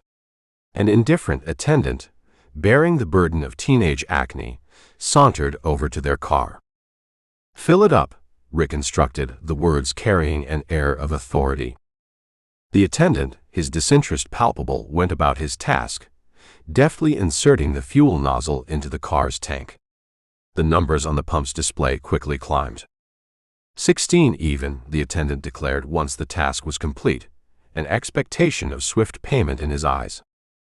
Jack extended a $20 bill as Rick started the car. With a swift motion, the attendant snatched the money. But in an instant, Alfonso's hand shot out of the duffel bag, securing a handcuff onto the attendant's unsuspecting wrist. The sudden turn of events left the young man bewildered and vulnerable. The Mercedes roared to life, accelerating away from the station with reckless haste. A rope trailed out of the car, attached to the handcuff fastened on the attendant's wrist. His cries filled the air as he sprinted after the rapidly retreating vehicle, his fury evident. Amidst the commotion, Jack observed the unfolding chaos, a sly smile playing on his lips. The rope grew taut, pulling the attendant's arm upwards before eventually sliding off the side of the car. The young man, now at a safe distance, glanced down at his wrist, his anger palpable. He couldn't resist offering Jack a defiant gesture, flipping him the middle finger. Melody voiced her exasperation, her tone a mix of annoyance and concern. "Do you have to do that every time?" Jack leaned back in his seat, arms resting nonchalantly behind his head. It's a classic. It never gets old. Rick, however, offered a cautionary perspective. You should watch it. Put out bad karma like that, and it will come back to haunt you. Jack, impervious to the superstitions of fate, responded with unwavering confidence. Not a chance. I'm the master of my destiny. I make my own luck. Rick, though cautious, couldn't help but smirk. Don't tempt fate. Alfonso's response was as brazen as ever. I tell fate to kiss my ass. Chapter 13. The Mercedes sat idle, stranded in the middle of a desolate roadside park. Rick occupied one door, Melody perched on the other, and Jack settled in the back seat. The sun bore down on the trio, casting long shadows over their increasingly uncertain situation. Rick couldn't resist a taunt, rubbing salt in Alfonso's wounded pride. Fate kicked your ass. Alfonso's frustration simmered, but he offered no retort, knowing full well that their current predicament was beyond his control. Melody, a voice of reason and a calming presence, interjected, It's not anyone's fault. In the distance, a car slowly approached, its engine purring softly. Melody hopped off the Mercedes, standing on the side of the road, flagging down the approaching vehicle. An elderly woman, the driver of a weathered Chevy, responded to her plea and pulled over. The trio approached the woman, their desperation masked by courteous smiles. Our battery is dead, Melody explained, her eyes imploring the stranger for assistance. The elderly woman gave a nod of understanding, her eyes offering a hint of benevolence. Oh yes. I don't see why not. Rick, playing the role of the practical fixer, inquired, Do you have any jumper cables? The woman hesitated, her eyes scanning her aging car. Maybe in the trunk, I might. The answer prompted Rick to offer assistance. If you open it, I'll look. Yet the woman remained in her seat, unmoving. Rick tried to coax her further. Get the keys. Melody, sensing the potential for a solution, chimed in. Can I use your keys to open the trunk? To their surprise, the elderly woman hesitated before finally revealing the truth. There's nothing in the trunk. Melody, with a hint of disappointment, persisted. No jumper cables? The woman's response was honest and somewhat disheartening. If I have any, that's where I'd keep them, but I don't have any. The hope for a quick solution began to wane, and Melody switched tactics. Oh. Can you give us a ride back to town? The woman, however, remained steadfast in her skepticism. I don't pick up strangers. Jack, ever the problem solver, emerged from the back seat of the Mercedes with a potential solution. Can you push us? The woman, clearly bewildered, sought clarification. I'm sorry. Jack elaborated, his confidence undeterred. The car is a stick shift. Push us and we can pop the clutch. Rick, well versed in this procedure, affirmed the plan. Just push us to about 20 miles an hour, and I'll pop the clutch. The car should start. Melody, with a touch of uncertainty, sought reassurance. Will that work? Alfonso's response was steeped in unwavering self-assurance. Of course it will work. The woman, still puzzled but now willing to help, inquired about her role in the process. What do I do? Rick clarified. Get behind us and push the car to 20 miles an hour. Melody, eager to find a solution, asked the woman for her cooperation. Can you help us? The elderly woman, her expression softening, responded with a glimmer of hope. I think so. With a nod of understanding, she placed her car into gear, ready to execute the plan. Jack, Rick, and Melody hopped back into the Mercedes, their hopes resting on the success of this desperate maneuver. The Chevy maneuvered into position behind the Mercedes, poised to give it the crucial push. Rick, Melody, and Jack scrambled to fasten their seatbelts, knowing the success of their escape depended on this risky procedure. As the Chevy accelerated toward them at 20 miles per hour, a chilling realization struck Alfonso. Oh shit! Just as they managed to secure their seatbelts, the collision unfolded.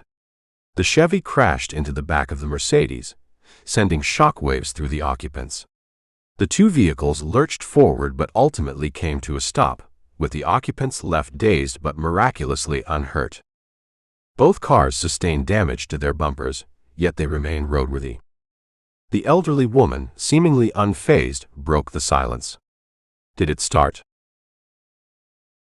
Chapter 14. Under the scorching Vegas sun, the poolside of the amusement casino buzzed with life. Families reveled in the oversized pool, laughter and playful screams filling the air. Bikini-clad women paraded past hungover young men, while fathers sneaked occasional glances, cautiously avoiding their wives' watchful eyes. Little kids splashed around, celebrating the epitome of carefree summer fun. However, Alfonso's face contorted with an expression of disdain as he lay on a lounge chair, adorned in a swimsuit. He glared at the vibrant tableau of guests surrounding him. "I hate this," he grumbled. Beside him, Melody reclined, her eyes closed, basking in the sun's warmth. On the other side of Melody, Rick lounged with a paperback novel in hand. Melody, the voice of reason and adaptability, attempted to mollify Alfonso's discontent. "Relax, Alfonso. Just blend." Jack, seemingly unimpressed by the atmosphere, retorted, "I don't blend with these people. Why couldn't we go back to our motel?" Rick, an advocate of frugality and necessity, chimed in, "Because it was cheap and dirty, and we needed to move on." With a frown deepening the creases in his forehead, Jack grumbled, "I can think of better ways to spend my money." Rick countered, "Our money is paying for this. Besides, you brought out something extra. You should splurge." Amid this exchange, a young child approached, armed with a squirt gun. He gleefully squirted Jack, who growled and lunged toward the mischievous kid. The child, embracing the thrill of their interaction, retreated, squealing with laughter. Jack, still perturbed, vented his frustration. "I splurge on food, on clothes, and on the home I'm going to buy. I do not like to waste my money living with people I wouldn't even talk to." Melody, the pacifier and voice of reason, signaled a waiter for a distraction. "Don't be such an elitist. This is one of the finest new resorts in Vegas.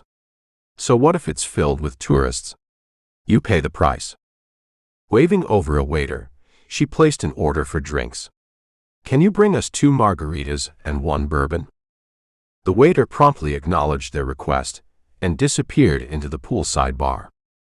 Jack, still exuding an air of discontent, didn't shy away from expressing his dissatisfaction. "I don't like it." Rick, who had grown weary of Alfonso's incessant complaining, shot back, "You've said that already. If you're going to complain, could you at least come up with something new so we don't have to listen to the same old bitch?" Alfonso's frustration was palpable. "You will listen to the same old bitch until you hear what I'm saying. I'm ready to move on. We have what we came for. Why are we staying?" In her relaxed state, Melody had a different agenda. "I want to see the show." Jack, clearly unconvinced, demanded an explanation. "What?" Melody revealed her desire with conviction. "You heard me. I've always wanted to see the Tiger Show, and I'm not leaving until we do." Jack, who held no fascination for such entertainment, stated, "I don't give a damn about the tigers." Melody, unwilling to compromise on her long-standing dream, stood firm. "Well, I do. And we're staying. You can hide out in your new room, or go stay in the old one, or catch a plane to Reno. I don't give a damn. But please stop whining about it. Do something." Deflated, Jack pouted in his lounge chair, the weight of Melody's insistence weighing on him. As if to alleviate his agitation, the waiter returned with their drinks. Jack promptly downed his whiskey in 2 quick swallows and wasted no time ordering another. Melody, trying to foster some decorum, encouraged Jack, "Please." Jack placed a $20 bill on the waiter's tray. "I'll pay you if I don't have to say please." The waiter swiftly pocketed the 20 and departed with a quick nod. Alfonso's discontentment lingered as he reclined in his lounge chair, his frustration palpable in the air. Melody, seemingly unfazed by his sour mood, issued a gentle warning. "Don't take it out on the help. He's just a kid." Jack, unapologetic, responded, "What? I paid him." Melody, ever the voice of wisdom, asserted, "Some things you can't buy your way out of." Amidst this exchange, the mischievous young kid returned for another round, playfully squirting Jack with water, momentarily disrupting the tense atmosphere. Chapter 15. The hotel corridor was hushed, bathed in dimly lit elegance. Jack, with an air of unease, opened the door to his room, ushering himself inside. Simultaneously, the adjacent door marked the beginning of a passionate interlude. Melody and Rick, arm in arm, moved towards their room, their lips locked in an affectionate kiss. Their ardor seemed a world away from the eerie ambiance that enveloped Alfonso's entrance. Jack closed the door of his room, retreating as if to put distance between himself and the amorous display playing out in the next room. Both elevator cars arrived in synchrony, as if timed by fate. The first set of doors slid open, and Jack stepped inside, awaiting its descent. His anticipation matched the silent tension that permeated the air. As the first elevator doors sealed his fate and began their descent, the second set of elevator doors hissed open. From within emerged Armani and Dangerous, flanked by two intimidating thugs who served as their shadows. In a synchronized display of malice, they moved towards the entrance of Alfonso's room. Their intentions were anything but innocent, as Dangerous's boot swung forward, crashing against the vulnerable door. With a thunderous impact, the door burst open, giving way to an intrusion that would forever alter the course of their lives. Meanwhile, Rick, clad in disheveled haste, opened his room's door, overlooking the scene unfolding in Alfonso's chamber. In a moment of instinctual heroism, he mustered the courage to call out, "Hey!" However, before he could take any action, an invisible force yanked him into Alfonso's room. The door swiftly swung shut, the final notes of fate's cruel symphony echoing through the corridor. Chapter 16. Jack stepped out of the taxi in front of their old motel. With a heavy heart, he ascended the creaking staircase to his room. The door's knob dangled precariously, held together by a single weary screw. A sense of dread welled up within him, compelling him to push the door open. The room, once a refuge, lay in ruin. His eyes scanned the wreckage, furniture overturned, drawers strewn about, personal belongings scattered carelessly. Jack hastily retreated, storming toward the adjacent room that had been shared by Rick and Melody. The sight that greeted him was identical, chaos, as if a tornado of malice had torn through their lives. "Oh no," he muttered, a sinking feeling enveloping him. Panicked, he sprinted down the street, frantically pursuing a taxi that had just dropped off another passenger. The scene transitioned to the bustling strip, where the taxi was mired in the endless traffic of Las Vegas. Jack, his face filled with urgency, bounded along the sidewalk, dodging tourists and fellow pedestrians. Subsequently, the narrative cut to the interior of an elevator. Inside, Jack stood alongside a room service waiter and a laden cart. He scrutinized the waiter, assessing the situation. As the elevator doors slid open, Jack adopted the waiter's uniform, with the cart serving as a perfect disguise. He stepped out confidently, while the actual waiter lingered in the elevator, occupied with counting a stack of $100 bills. Jack pushed the cart with deliberation, his determination palpable. He reached the door to Rick and Melody's room, rapping on it in an attempt to gain their attention. But there was no response. Fearing the worst, he shifted his gaze to his room, noticing the shattered doorframe. Unease gripped him, prompting him to move the cart to his own room. Nervously, he vacated the cart, his eyes darting around. With a sense of trepidation, he advanced toward the elevator.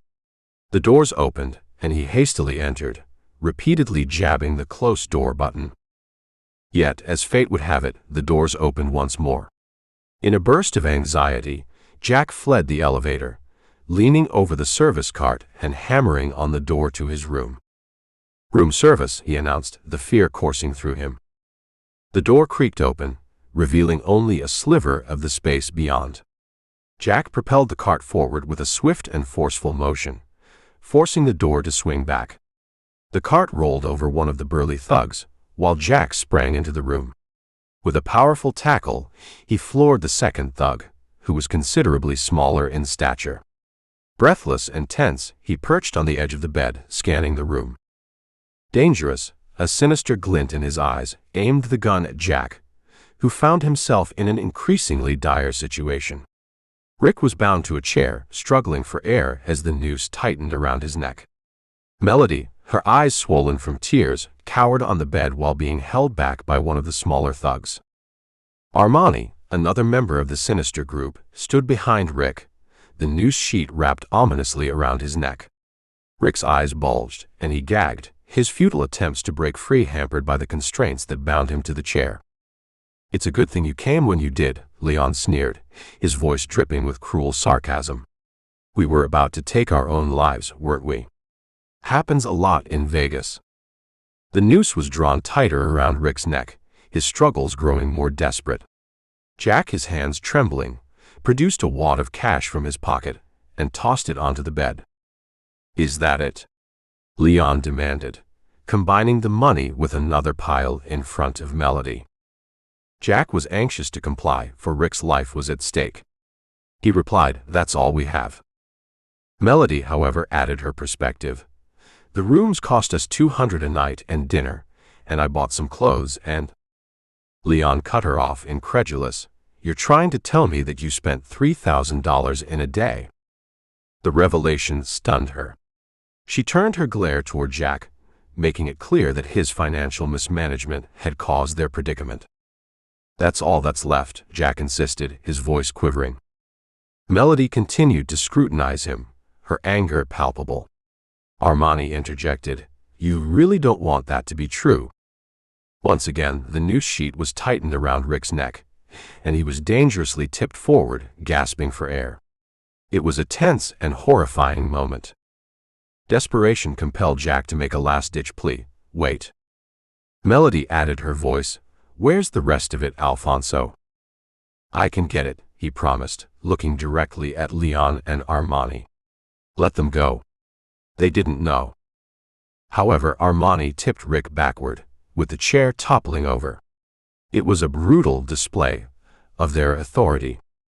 "You think ignorance is no excuse," Leon declared, his voice dripping with disdain. "You run a stop sign. Does a cop let you off because you didn't see it? I don't think so. I want my money." With no other choice, Jack admitted, "It's not here." The room grew tense with anticipation. Armani's admiration for Alfonso's shrewdness was evident as he mused, "That was smart."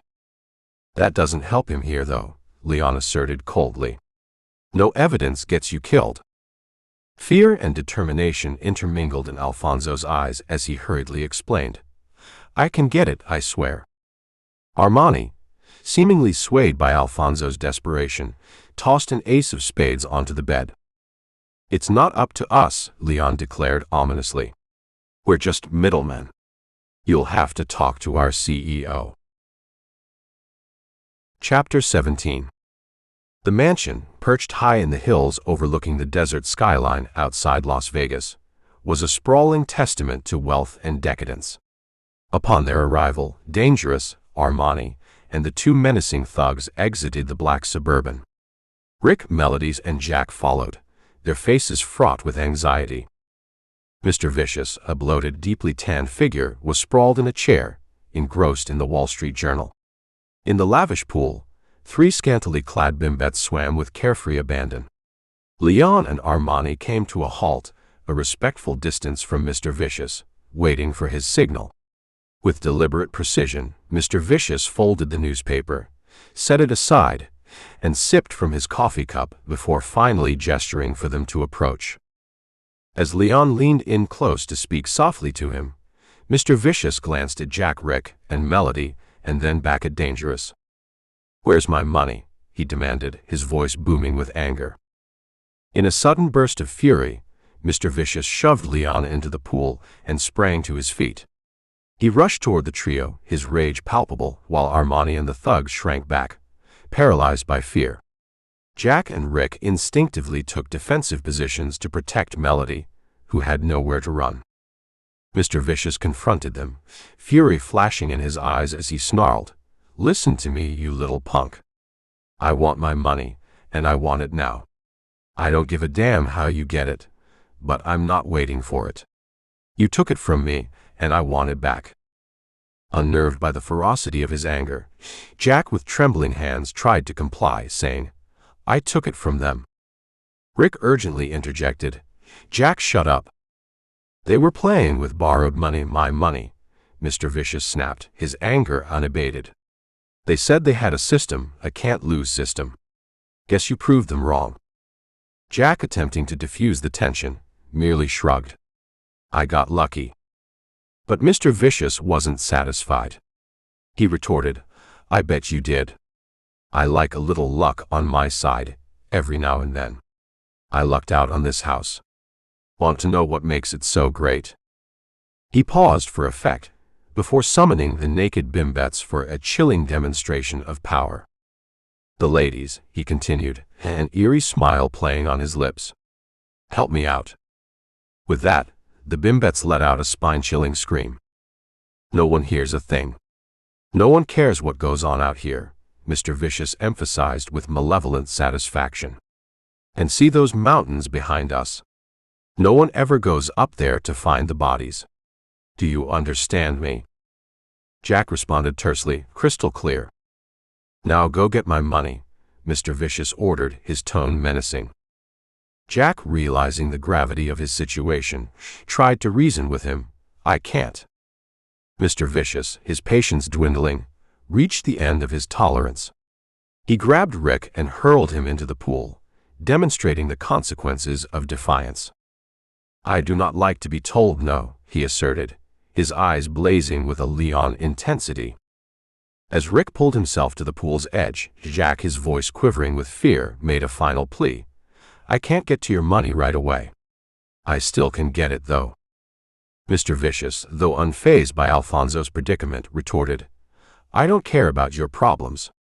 Truth is, I don't care about you, except you have something of mine, and I don't want to wait for it." A terrifying ultimatum followed, "But I feel good. I like the look of your lady friend in her bikini. Puts me in a nice state of mind. I'll give you 24 hours to get my $500,000 back to me." With a desperate, imploring expression, Jack reasoned, "I can't get it that fast." Mr. Vicious coldly responded, "Whoa. I said I don't care about your problems. Until 3 o'clock tomorrow afternoon, they're still your problems.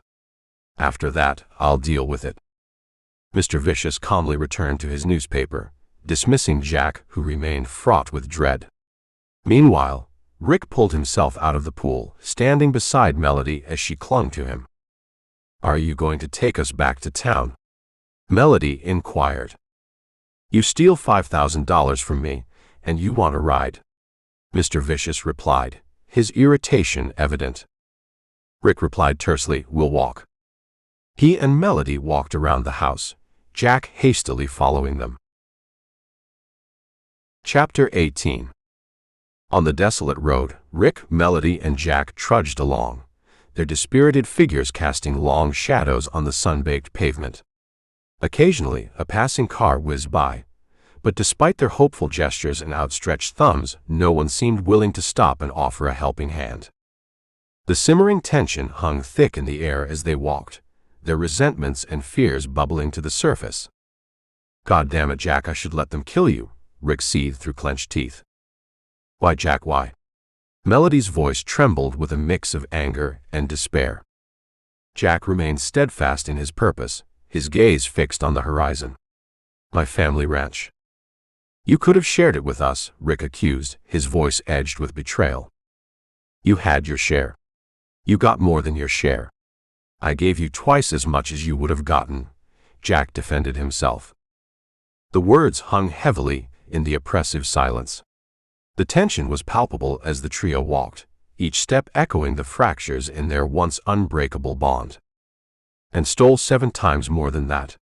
We were a team, Rick countered, his anger unabated. We could have split it and left town and skipped the others, Melody interjected, her voice tinged with regret. I wanted to leave town, Jack confessed, but it was too little, too late. And now we know why, Rick replied with a tone of resignation. We can still do it, Melody insisted, her voice carrying a glimmer of hope. Just leave? Rick questioned, his skepticism evident. Sure.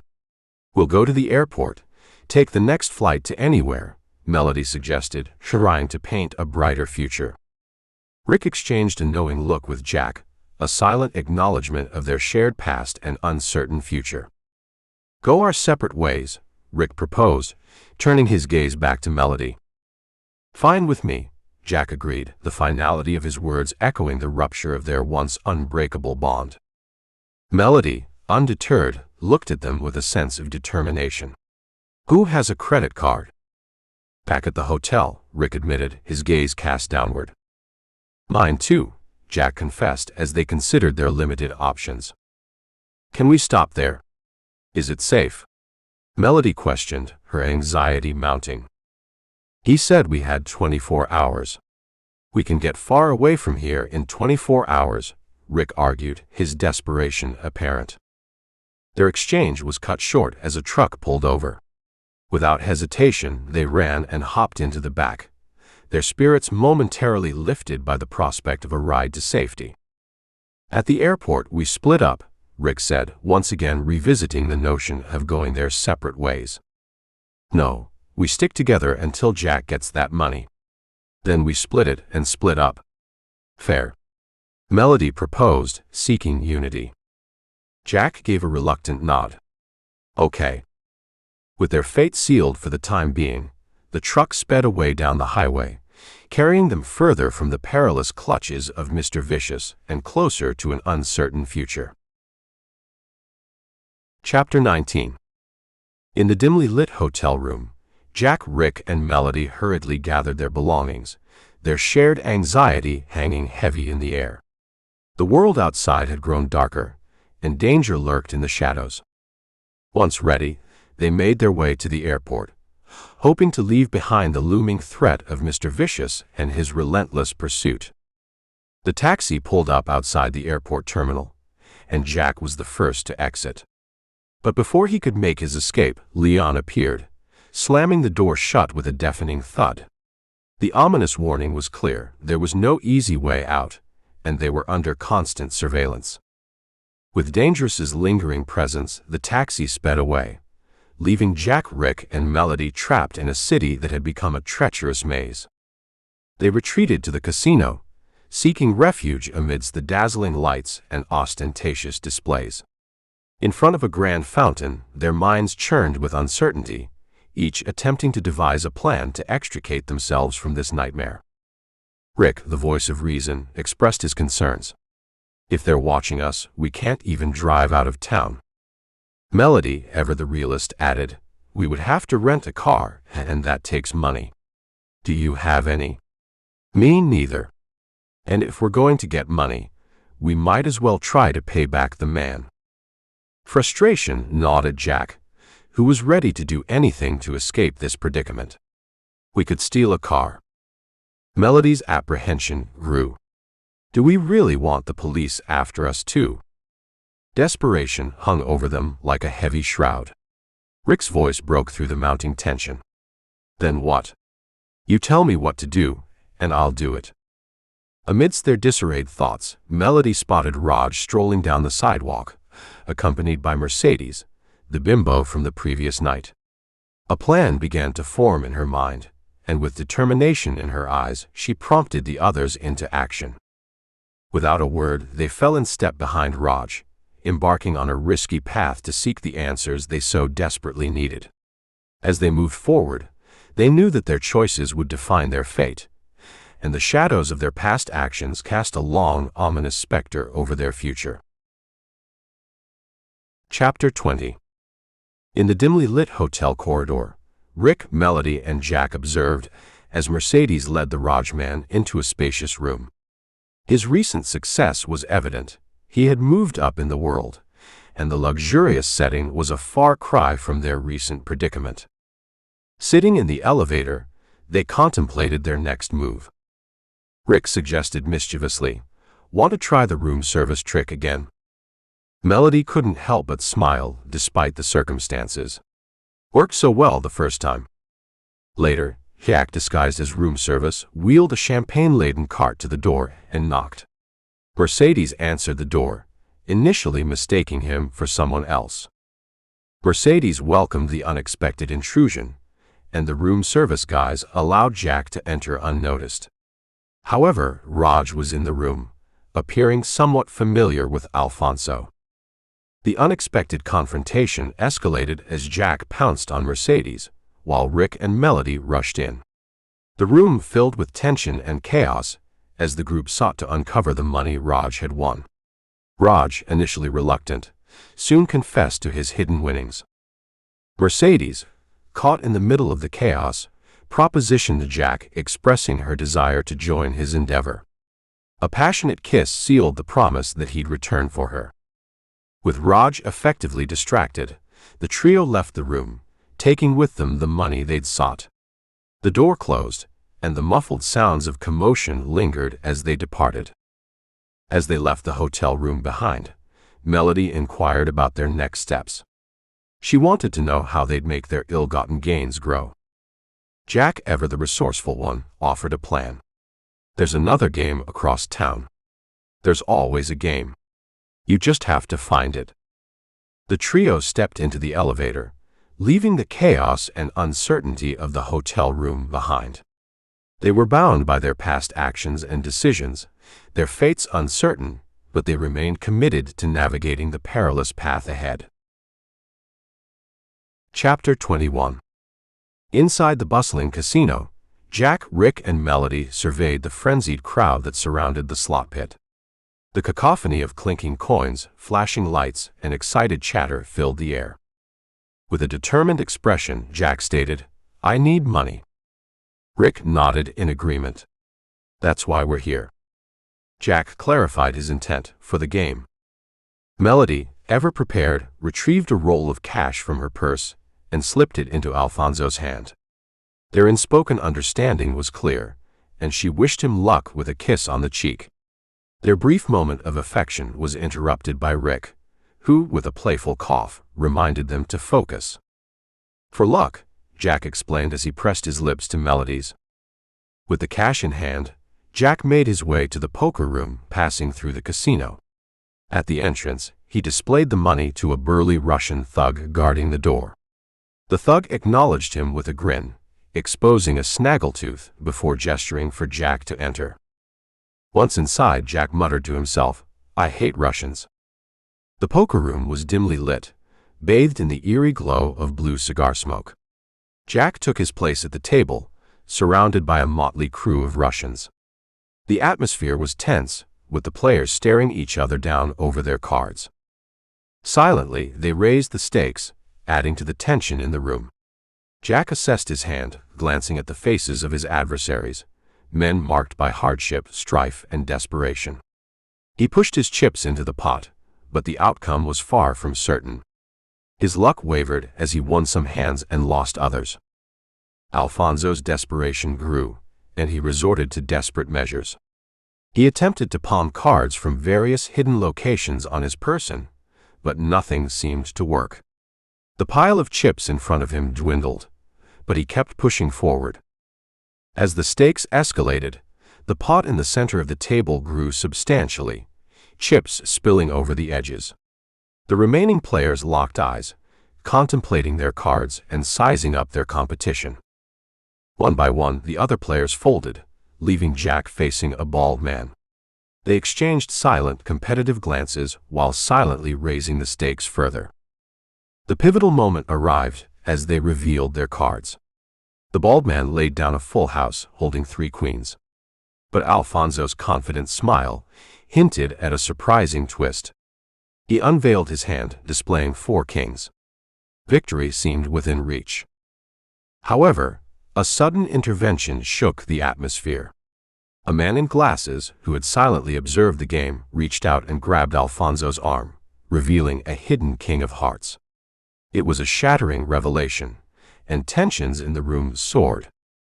The situation escalated further when a man adorned with a gold chain whipped out a knife.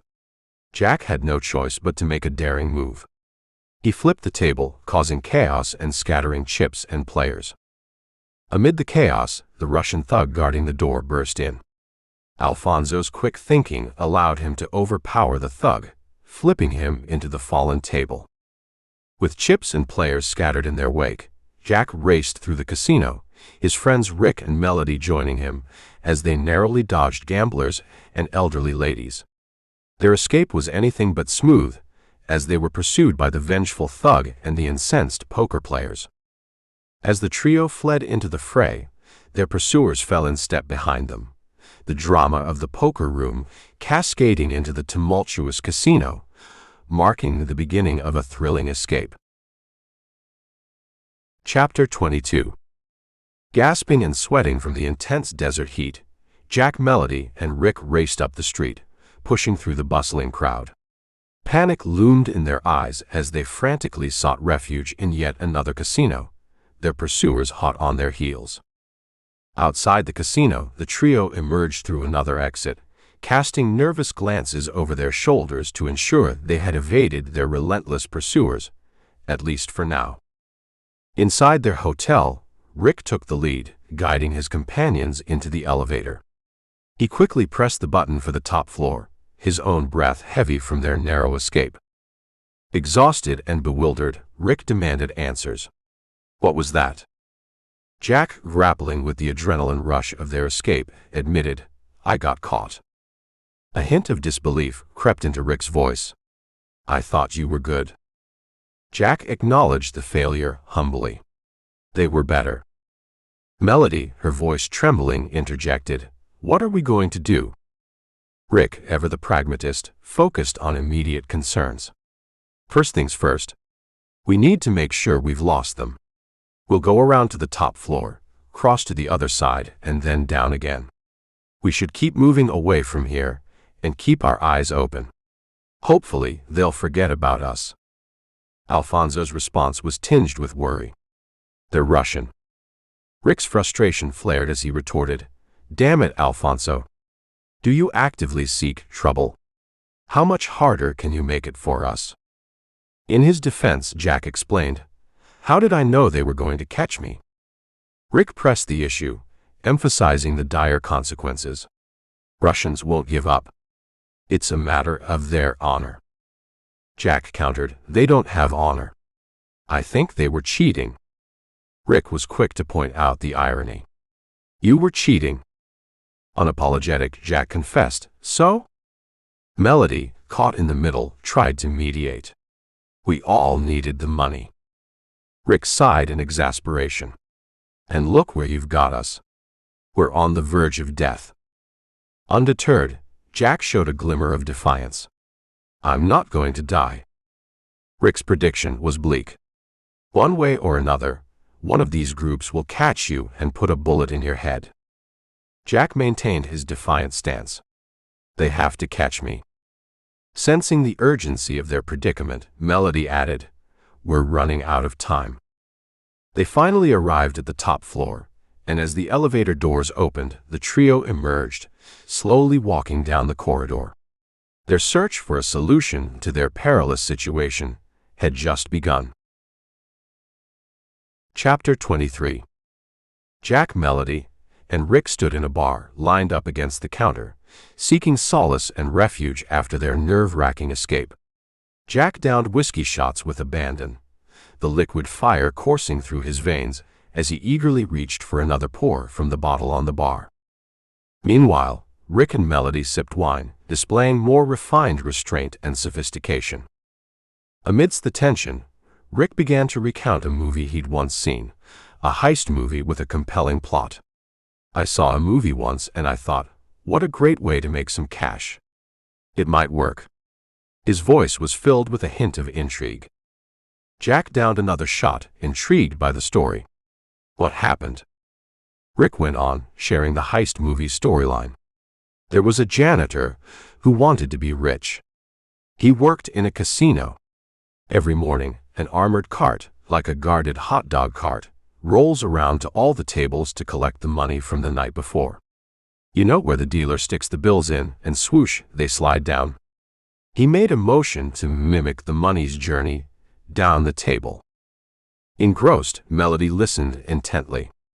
And Rick continued, the bills collect in this long vertical stack, and the guards roll by, unlock the table, and pull this stack up. Then they slide it into the hot dog cart. It locks in, and they move on to the next table. The janitor had a plan to steal the hot dog cart, roll it into the back of a van, and make off with the dough. After a busy night, the tables have to pull in more than $300K, easy. Melody asked, did they do it? Rick delivered the verdict with a shake of his head. No. He picked the wrong friends. Leaning into the bar, Jack added a touch of humor to the somber discussion. Hey, it's your plan. How could I mess it up?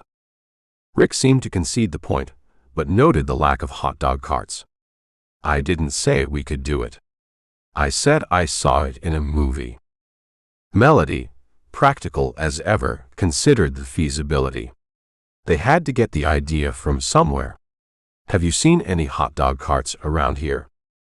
Rick's response added a glimmer of hope to the notion. Just the one in the concession stand.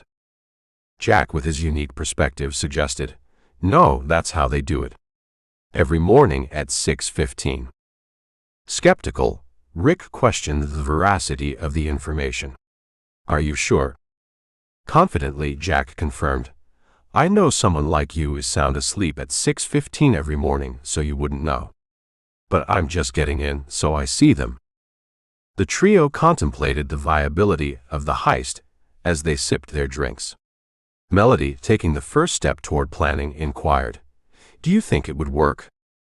Rick believed in the potential, though aware of the challenges.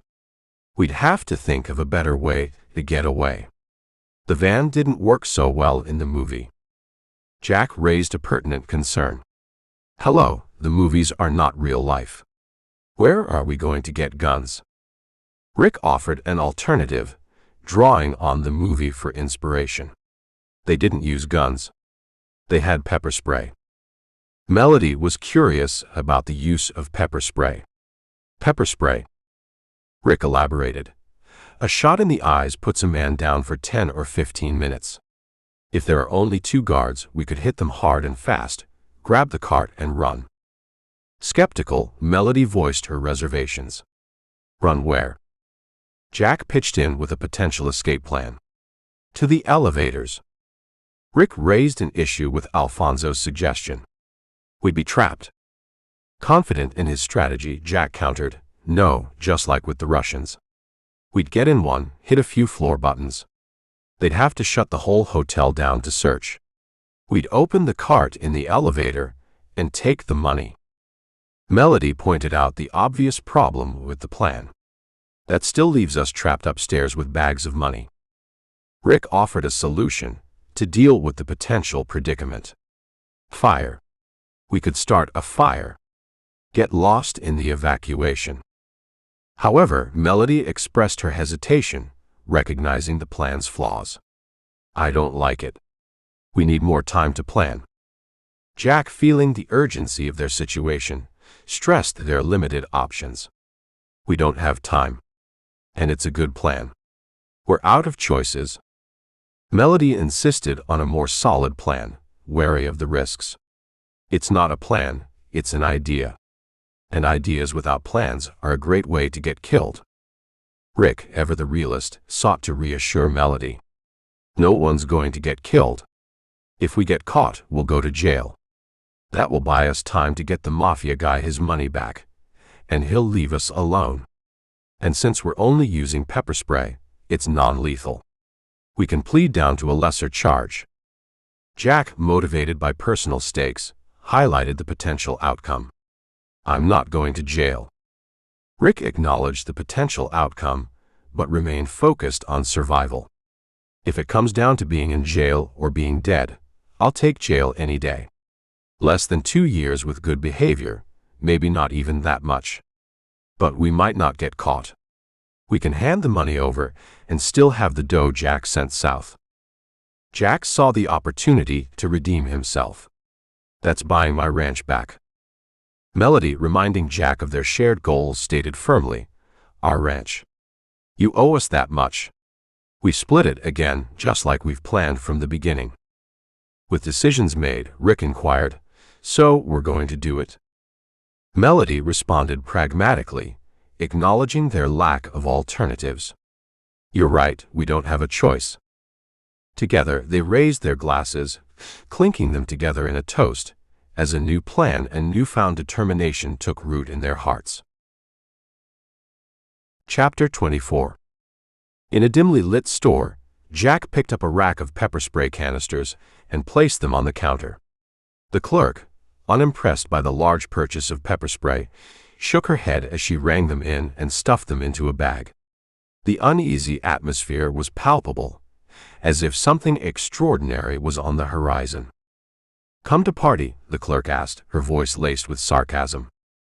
Jack, ever the enigmatic character, responded cryptically, like you wouldn't believe. The scene then shifted to a novelty shop, where Melody and Rick unloaded an array of quirky items onto the counter. T-shirts, Groucho Marx plastic glasses and mustaches, and ball caps with fake ponytails attached, dangled off the counter. Among the items, a giant folded duffel bag stood ready for action. Back in the casino, the tension reached its peak. Rick checked his wristwatch. It was 6:05. They took their seats at a bank of slot machines near the dealers' tables, most of which were now closed. It was a quiet time in the casino, a lull in the usual chaos. The trio wore cheap novelty T-shirts over their regular clothes, creating a comical disguise. Jack gestured discreetly, drawing their attention. 2 security guards, Levon and Decker, were leisurely wheeling an armored cart out of the vault room. Oblivious to the impending threat, they casually collected money from the tables, alternating every few tables. Rick and Melody donned ball caps, and Jack adjusted his faux ponytail, making them less recognizable. With the security guards approaching, they felt a sense of urgency and disguised anticipation. Levon and Decker, unaware of the danger lurking, rolled the cart closer to the slot machines, bringing the trio within striking distance. Jack, Rick, and Melody were ready. They donned Groucho Marx glasses, the disguise adding an element of absurdity to the imminent heist. The guards opened the last table, creating an opportunity for Jack to make his move. Decker noticed the sudden threat and reached for his gun, but Jack acted quickly, spraying him with pepper spray and aiming the second canister at Levon. The guards fell to the ground, writhing in agony. The plan was set in motion. Rick and Jack seized the armored cart and pushed it toward the elevator, while Melody sprinted ahead, taking charge of elevator button duty. The casino pit fell into chaos as casino staff and onlookers reacted to the sudden commotion. Rick, with his pepper spray canister at the ready, took down a dealer who tried to intervene. Their makeshift disguises added an extra layer of confusion, making them harder to identify. A pit boss rushed toward Jack, but he too fell victim to a double shot of pepper spray. The elevator doors opened just in time as the cart arrived. They shoved it inside and jumped in after it, their adrenaline pumping. Amid the chaos, Jack noted, too easy. However, Rick remained cautious, reminding them of the task at hand. We're not done yet. Melody, now in control of the elevator buttons, selected the top 4 floors and swiftly unfurled a giant duffel bag. Rick started working on the cart's lock, and together he and Jack managed to open it. With military precision, they pulled up the currency slides and began transferring the money into the duffel bag. As they worked quickly to fill the bag, Melody counted out loud, "Yeah, 7 slides." A sudden interruption threatened their success.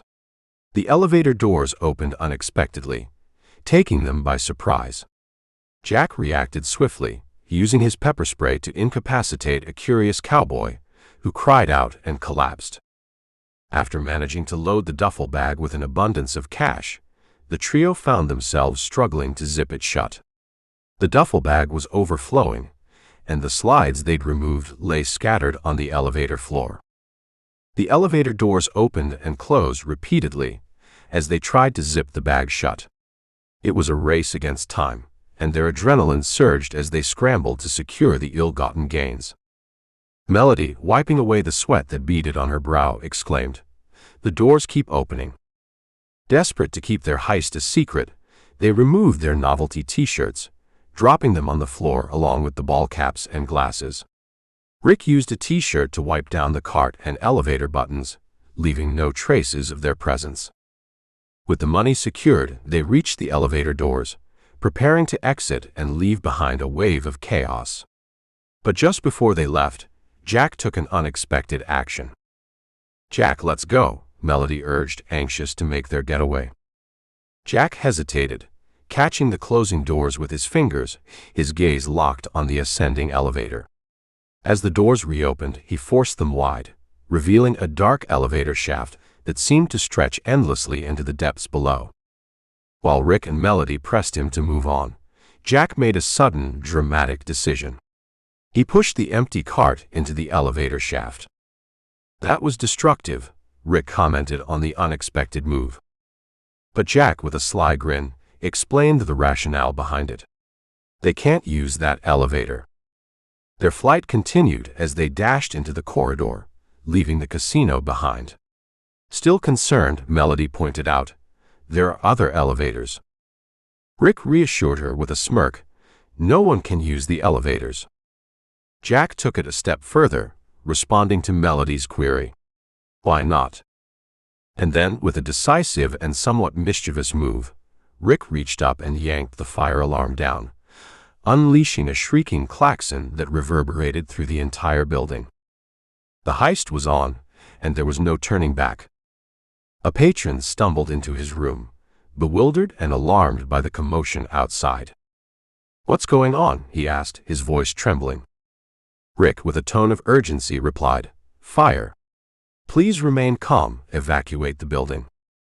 The man, still in his bathrobe, darted for the stairs, joining the panicked crowd in their hasty exit. Rick managed to catch the door before it closed behind the patron. In the room, Rick hurried to the sliding glass door and yanked down the drapes. He piled them on the balcony, his eyes reflecting determination. A can of lighter fluid emerged from his jacket, and he doused the drapes with it. A match flicked through the air and landed on the drapes, igniting an instant inferno. Flames roared and smoke billowed out of the side of the building, creating chaos and confusion. In the corridor, Rick, Melody, and Jack navigated through the crowd of evacuating guests. They moved along with the masses, heading for the stairs. Inside the stairwell, people raced down the stairs, a chaotic mix of crying, yelling, and panicked voices. The trio blended into the crowd, making their escape amid the turmoil. Amid the chaos, a small child slipped and fell under the stampede. Jack, acting on instinct, scooped the child up, but was knocked down on a landing. The frenzied crowd overwhelmed him. Rick, however, intervened and forcefully separated the people, pulling Jack to his feet and taking the child in his arms. They continued their race down the stairs. As the chaos spilled out into the casino, guests moved across the street, putting distance between themselves and the burning casino.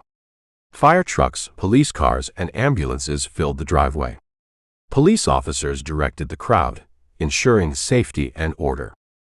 Rick, Melody, and Jack made their way to the back of the crowd and slipped away from the police officers, focused on managing the situation. They hurried down the street, trying to appear inconspicuous. Back in the hotel, their intended destination, they moved quickly through the lobby to the elevators, pressing the button eagerly. Melody, still filled with adrenaline, expressed her disbelief. "We did it," she said, a sense of amazement in her voice. Rick, ever cautious, added a word of warning. "Wait." Melody's elation continued. "I can't believe we got away with it." However, Rick maintained his vigilance. "We're not away yet." Jack, eager to complete their mission, urged them, "We'll talk about it in the room. Let's take the mafia guy his money and get the hell out of here." Rick concurred, "That's the plan." Melody, basking in the unexpected success, marveled, "I can't believe it." The elevator doors opened, and they stepped inside, poised to return the stolen money and finally extricate themselves from their perilous situation. But as the doors closed, they were met with a shocking and unexpected encounter. Roger and Mercedes, who had been duped and left behind earlier, were there in the elevator. "I can't believe it," Roger remarked, his voice tinged with surprise. Mercedes was also present, her loyalty to Roger evident in her choice to remain by his side. A feeling of tension permeated the elevator, heightened by the presence of a small .38 revolver that Roger had drawn, surprising Rick, Melody, and Alfonso. "I told you I am gold this trip," Roger gloated, waving the gun in their direction. "Can you believe my luck? I saw you walk in." Jack, intrigued by Mercedes' choice, couldn't help but voice his disapproval. "What are you still doing with him?" Mercedes replied, "I waited for you to come back." Rick, attempting to defuse the situation and convey their sincerity, reminded Roger of their commitment. "He said he'd find you. We just had to do something first, and then we were coming for you." "Right, Alfonso." Jack affirmed the plan, "Right." The elevator doors opened again. A young honeymoon couple began to enter, but Roger, now fully in control, waved them out, wielding the gun. "They're lying to you, sweetie," Roger told Mercedes, further sowing doubt. They were long gone. "What's in the bag?" Melody responded, "My stuff." Roger's suspicions deepened. "That's a lot of stuff to take to the police." Rick, understanding the gravity of the situation, attempted to negotiate with Roger. "Come on, Rajman, don't call the police. We'll give you your money back." Roger remained resolute, refusing to be swayed.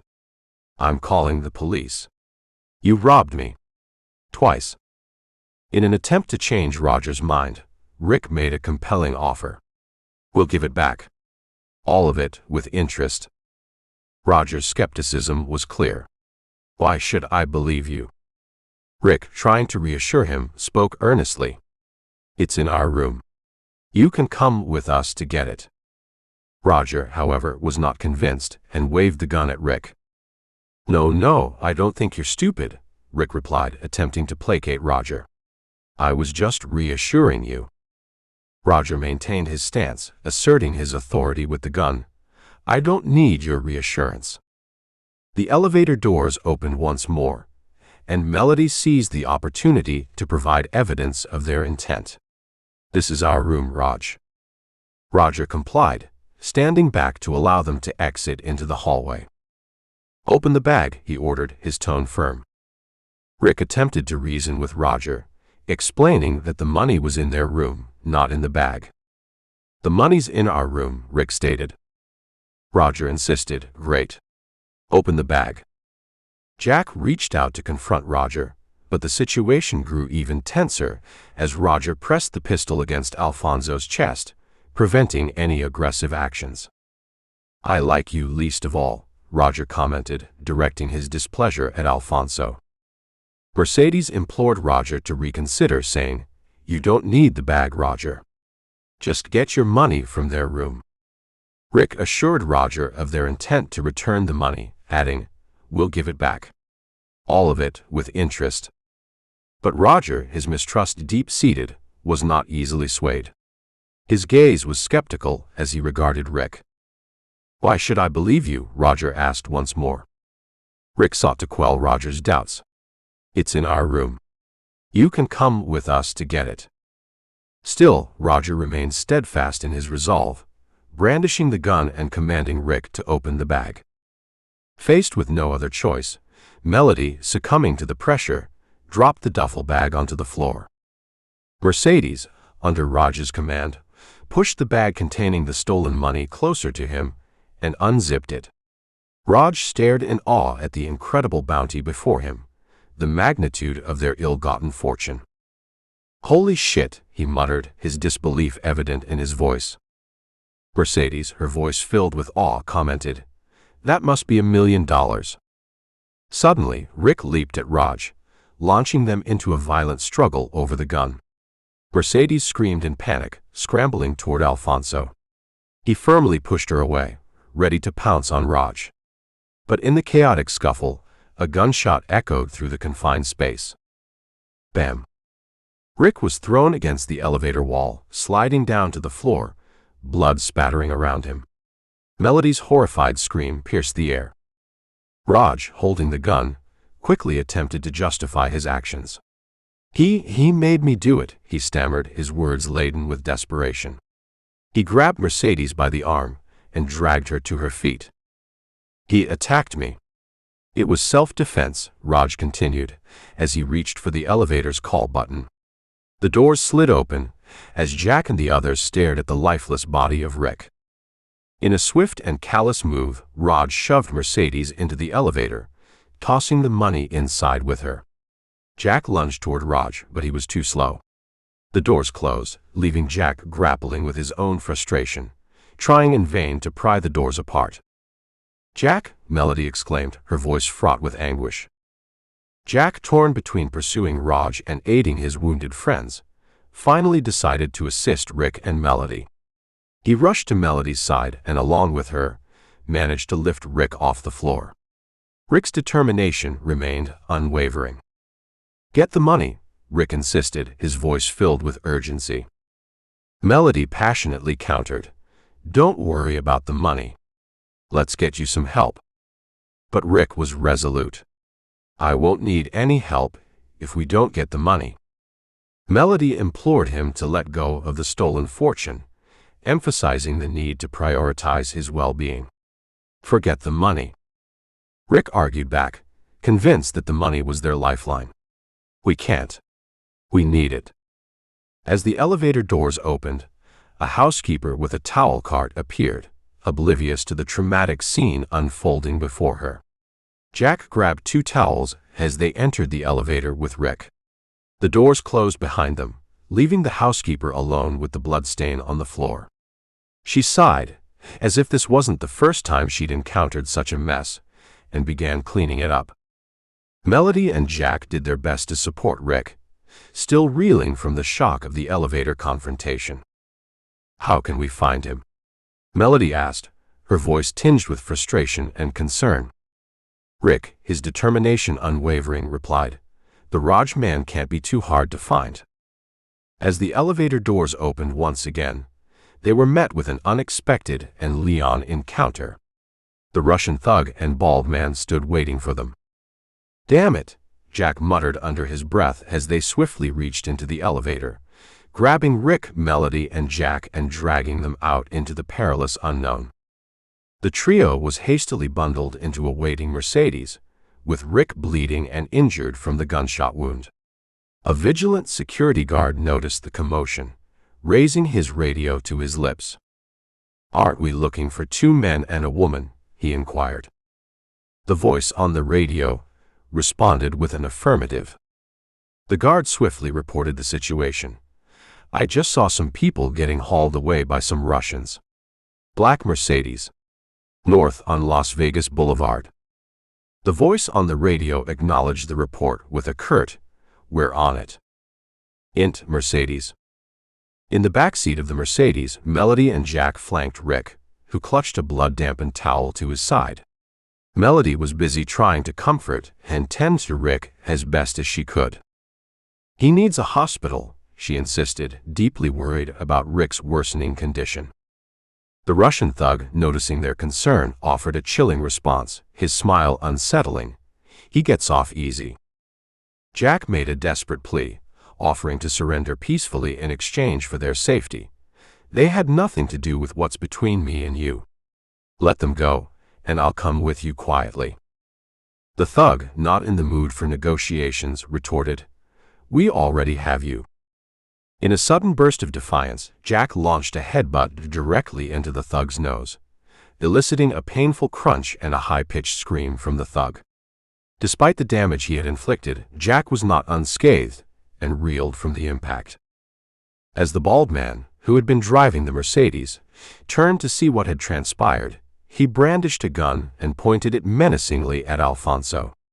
In the midst of the ensuing chaos, Melody performed a fearless act, kicking the bald man's arm, causing the gun to discharge. The first thug cried out in pain once more, and the bald man was momentarily disoriented as the gunshot echoed through the car. Taking advantage of the situation, Jack opened the door and hauled Rick out of the car. Melody scrambled after them as they limped away from the now chaotic scene. The bald man, filled with a burning desire to recapture them, wrenched open the door and started to pursue Jack and his companions. The injured thug screamed at him. "Take me to the hospital," he cried out in desperation. However, the bald man's attention remained fixated on the escaping trio, who were disappearing into the crowd. In the end, he decided to chase after them, leaving the injured thug in the car. The car's engine roared to life, and the bald man skillfully maneuvered the vehicle into the congested traffic, which had been exacerbated by the presence of fire trucks, ambulances, and police cars. The road quickly became impassable, as they were surrounded by emergency vehicles. Frustrated but undeterred, the injured thug retrieved a cell phone and dialed a number with trembling hands, speaking into the tiny device. "Dmitri, I need your help."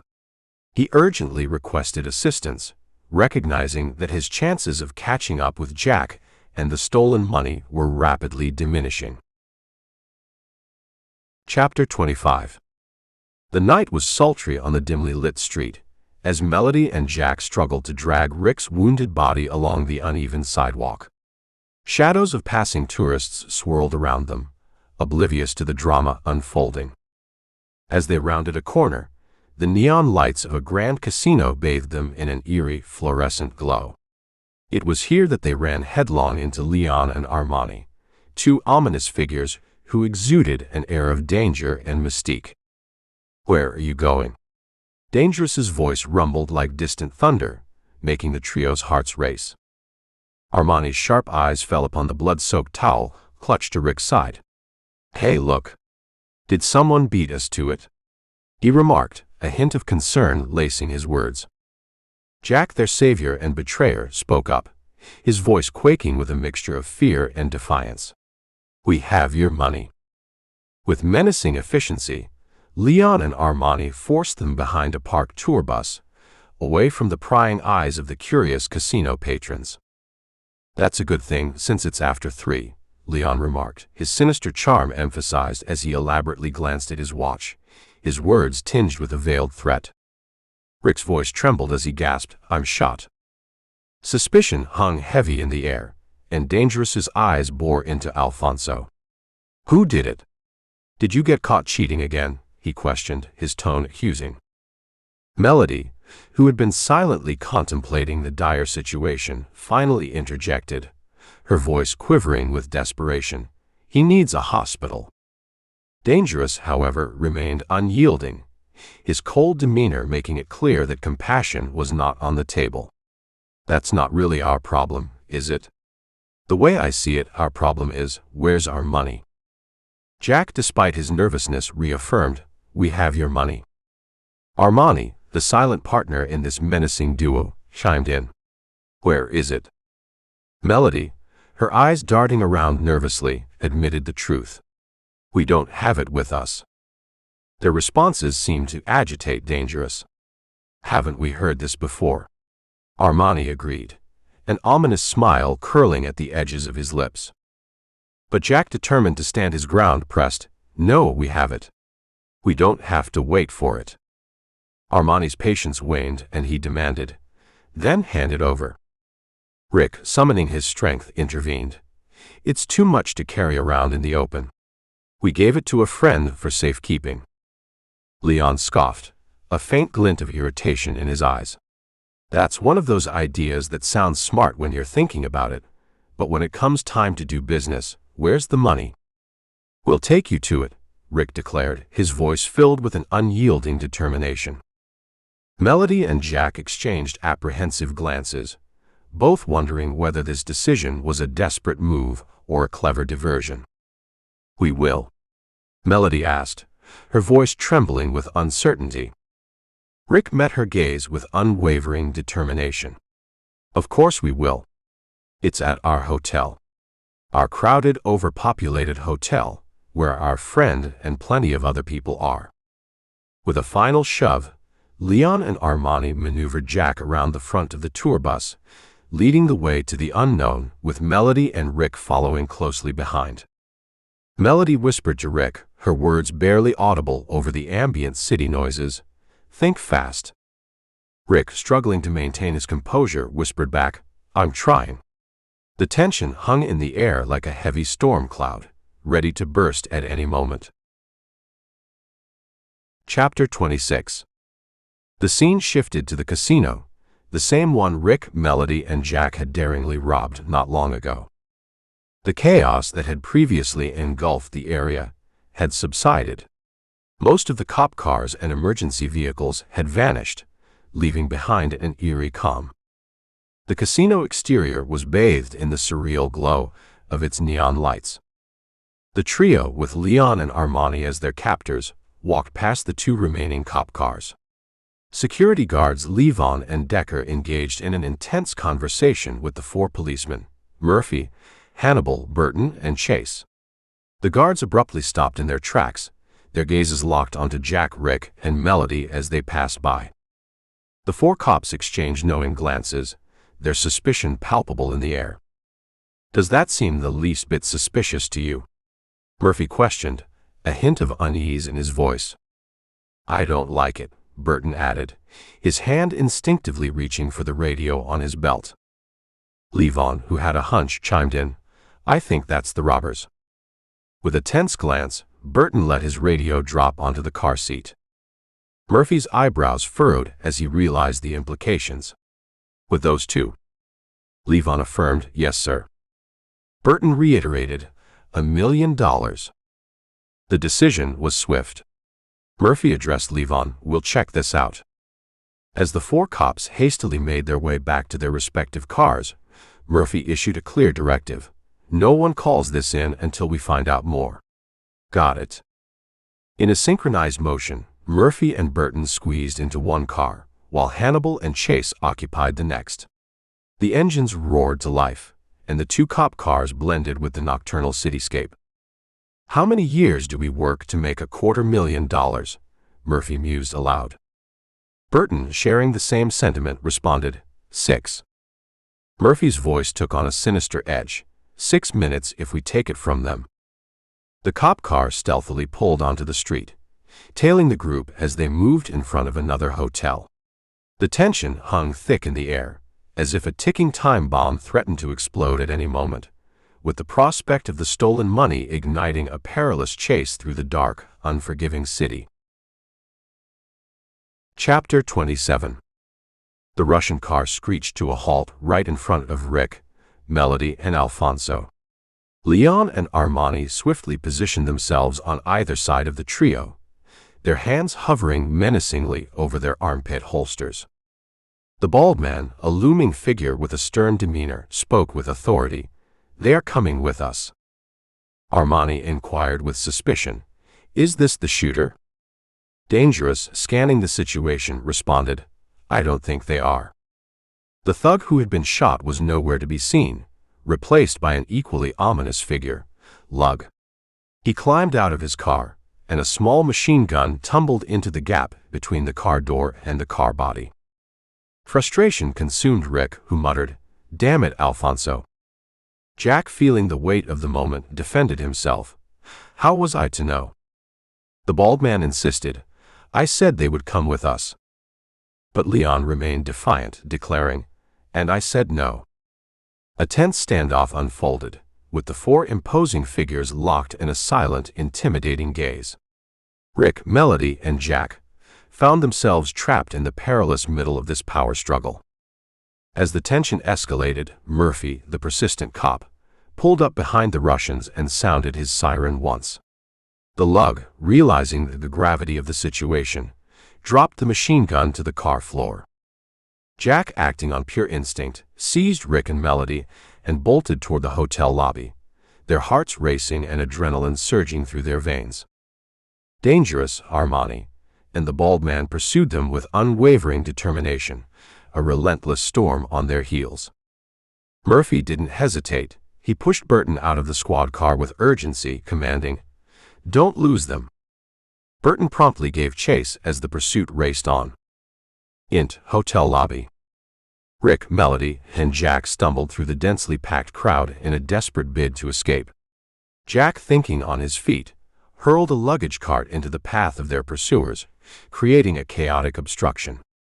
They weaved and darted through the throng, pushing forward until they reached the back entrance.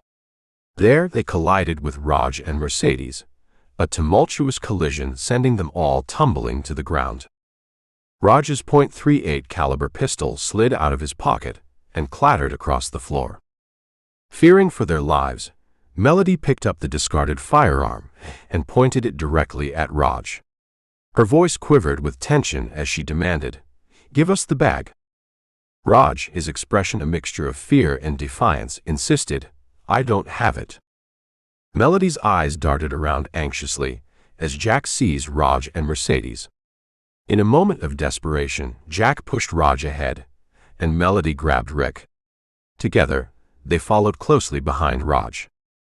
Jack, his voice urgent, implored Raj, "Take us." Raj, resentful but recognizing the dire circumstances, conceded, "Screw you, I'm not." Jack silenced him with a sharp slap to the back of his head. Raj, clearly exhausted, groaned, "I'm getting pretty damn tired." As they hurriedly exited through the back door, the relentless pursuit continued, leaving no room for respite. The hotel lobby, once a place of refuge, had transformed into a battleground, a microcosm of the chaotic, high-stakes chase that gripped them all. Across the dimly lit parking lot, the motley group hurried toward another dingy hotel. Its neon sign proclaimed an array of adult movies, casting an unsettling glow over the scene. "Roger, what is it with you in these places?" Melody couldn't hide her exasperation as they ventured deeper into the shadows of this shady establishment. Mercedes, with a hint of amusement, remarked, "He's addicted." She led them to a room at the end of a dimly lit corridor, the doorway bathed in the eerie light from the flickering sign above. Meanwhile, back at the original hotel, Leon and Armani halted outside a hotel room door, their eyes scanning the area in search of their quarry. From their vantage point, they spotted the group just as they approached the entrance to the second motel. Dangerous's voice was laced with urgency as he ordered, "Call for help." Armani scrambled back into the hotel room in a hurry, nearly colliding with the imposing bald man in the process. The bald man found himself torn between Armani and the relentless Dangerous. He cast a furtive glance in both directions, and his gaze locked onto Dangerous, who was unwavering in his intent. Just as Jack led Raj and Mercedes through the motel door, the bald man, understanding the gravity of the situation, withdrew a cell phone from his pocket and quickly dialed a number. Just as he did, Burton arrived and stood behind him, listening intently to the call. "The AAA, send help," the bald man urged urgently, his voice revealing the rising tension. Burton, with a sense of urgency, lifted the radio microphone to his lips and addressed his superior, Murphy. "Murphy, meet me at the AAA." Both Leon and the bald man shifted their attention to Burton. He offered them a sly smile, his resolve unwavering. "I can't let you have all the fun," he declared, his readiness to join the unfolding chase evident in his determined demeanor. The race against time was on, and the stakes had never been higher. Chapter 28. The interior of Raj's room was every bit as Spartan as the first, bearing the weight of time and squalor. Unidentifiable stains marred the walls, a testament to the room's grim history. As they entered, Melody took charge, firmly closing, bolting, and chaining the door, fortifying their makeshift sanctuary. Jack, his eyes darting to the small window above the shower, contemplated their options. He couldn't help but notice the black duffel bag under the sink. With a decisive movement, he snatched the bag and tossed it onto the bed. Rick, fatigued and in pain, collapsed on the bed. Observing Rick's condition, Raj couldn't help but express concern, saying, "He doesn't look so good." Rick, who had been through hell and back, waved off their worries, muttering, "Don't worry about it." Mercedes, resourceful and pragmatic, suggested, "We have some whiskey. You could clean it up some." She reached into a pile of empty bottles and retrieved a half-full bottle of the potent liquor. Jack accepted it, unscrewed the cap, and took 2 generous swigs before passing it to Melody, who in turn handed him the .38. With grim determination, Melody seated herself beside Rick and carefully peeled back his crusty shirt and towel. The gunshot wound was an unpleasant sight, raw, swollen, and clearly infected. Rick, trying to maintain his composure, implored, "Check the bag." Raj couldn't help but eye the gun in Alfonso's hands suspiciously, but he reluctantly conceded, "It's all there." Mercedes chimed in, defending their actions, "We came straight here." Melody unzipped the duffel bag, confirming its contents. "It's here," she reported, her eyes welling up with emotion as she shifted her focus back to Rick, gently tending to the festering wound. Rick, determined to project strength, reassured them, Hey, I'm all right." Raj, ever the realist, voiced his concerns, "It looks infected." Jack, his patience wearing thin, silenced Raj by shoving the gun into his face, causing a sharp thud as Raj's head collided with the wall. "I told you to shut up." Mercedes, acting as the peacemaker, appealed for calm. "Calm down, everybody, just calm down." Rick, struggling to find a way out of their dire predicament, interjected, "She's right. We have to think of a way out of this. We have the money." Melody, eager to find a resolution, suggested, "Let's just give it to them." Jack, ever cautious, countered, "What about the Russians?" The tense atmosphere in the room hung heavy as they deliberated their next moves, fully aware of the perilous situation they had found themselves in. Chapter 29. Outside, tension had reached a fever pitch. The bald man pulled Burton aside. A brief moment of private conversation amidst the chaos. "Friend, why don't you go now?" the bald man suggested, his voice carrying an ominous warning. Burton, ever steadfast and determined, shook his head firmly. "I don't think so." Leon chimed in, attempting to dissuade Burton. "He's right. There's nothing for you to see." Burton, unconvinced, retorted, "That's not what it looks like at all." Frustrated and sensing danger, the bald man reached into his coat, threatening Burton with the butt of his gun. Burton, unfazed, unclipped the strap holding his own gun in its holster, indicating his readiness for whatever lay ahead. Just then, Murphy's squad car pulled up behind Burton. Murphy jumped out, his hand instinctively on his own gun. "Burton?" Murphy inquired with concern. Burton, holding his ground, tried to explain, "We're negotiating." Dangerous, always one step ahead, interjected, "You can't talk to us. What are you bringing to the table?" Burton remained resolute, insisting, "We're your excuse." The bald man, unimpressed, responded, "I don't need no excuse." As the tense standoff continued, several black sedans pulled into the parking lot, disgorging a host of Russians, each armed with rifles or handguns. They moved swiftly, surrounding Leon and the 2 cops. The bald man, his patience waning, reiterated, "You will reconsider leaving now." Murphy subtly touched the radio mic on his shoulder, ready to call for backup. "One word from me," Murphy began, his voice a warning. Then, 4 more black Mercedes vehicles screeched into the parking lot. Italian thugs spilled out and arranged themselves around the Russians, the bald man, dangerous, and the two cops. Burton, growing increasingly anxious, observed, "This is going to attract a lot of attention." Dangerous, with an air of indifference, replied, "Not from us." A truck pulled up in front of the motel. 3 men quickly disembarked and hustled around the back. The director set up a director's chair. The cameraman positioned a 16mm camera on a tripod aimed at the hotel, and the soundman aimed a boom microphone at the motel. Leon explained the situation. "Happens all the time in Vegas. Independent crews show up to shoot in the streets. Some people watch, but it's all an act." He pointed to a tourist couple who had paused to watch the camera crew in action. "We can do what we want," Leon proclaimed. With a wave, he signaled the Italian thugs to move toward the motel and create a semicircular barrier around the front. The director moved among them, providing instructions. The bald man, with an appreciative smile, declared, "Ingenious. I will steal this idea."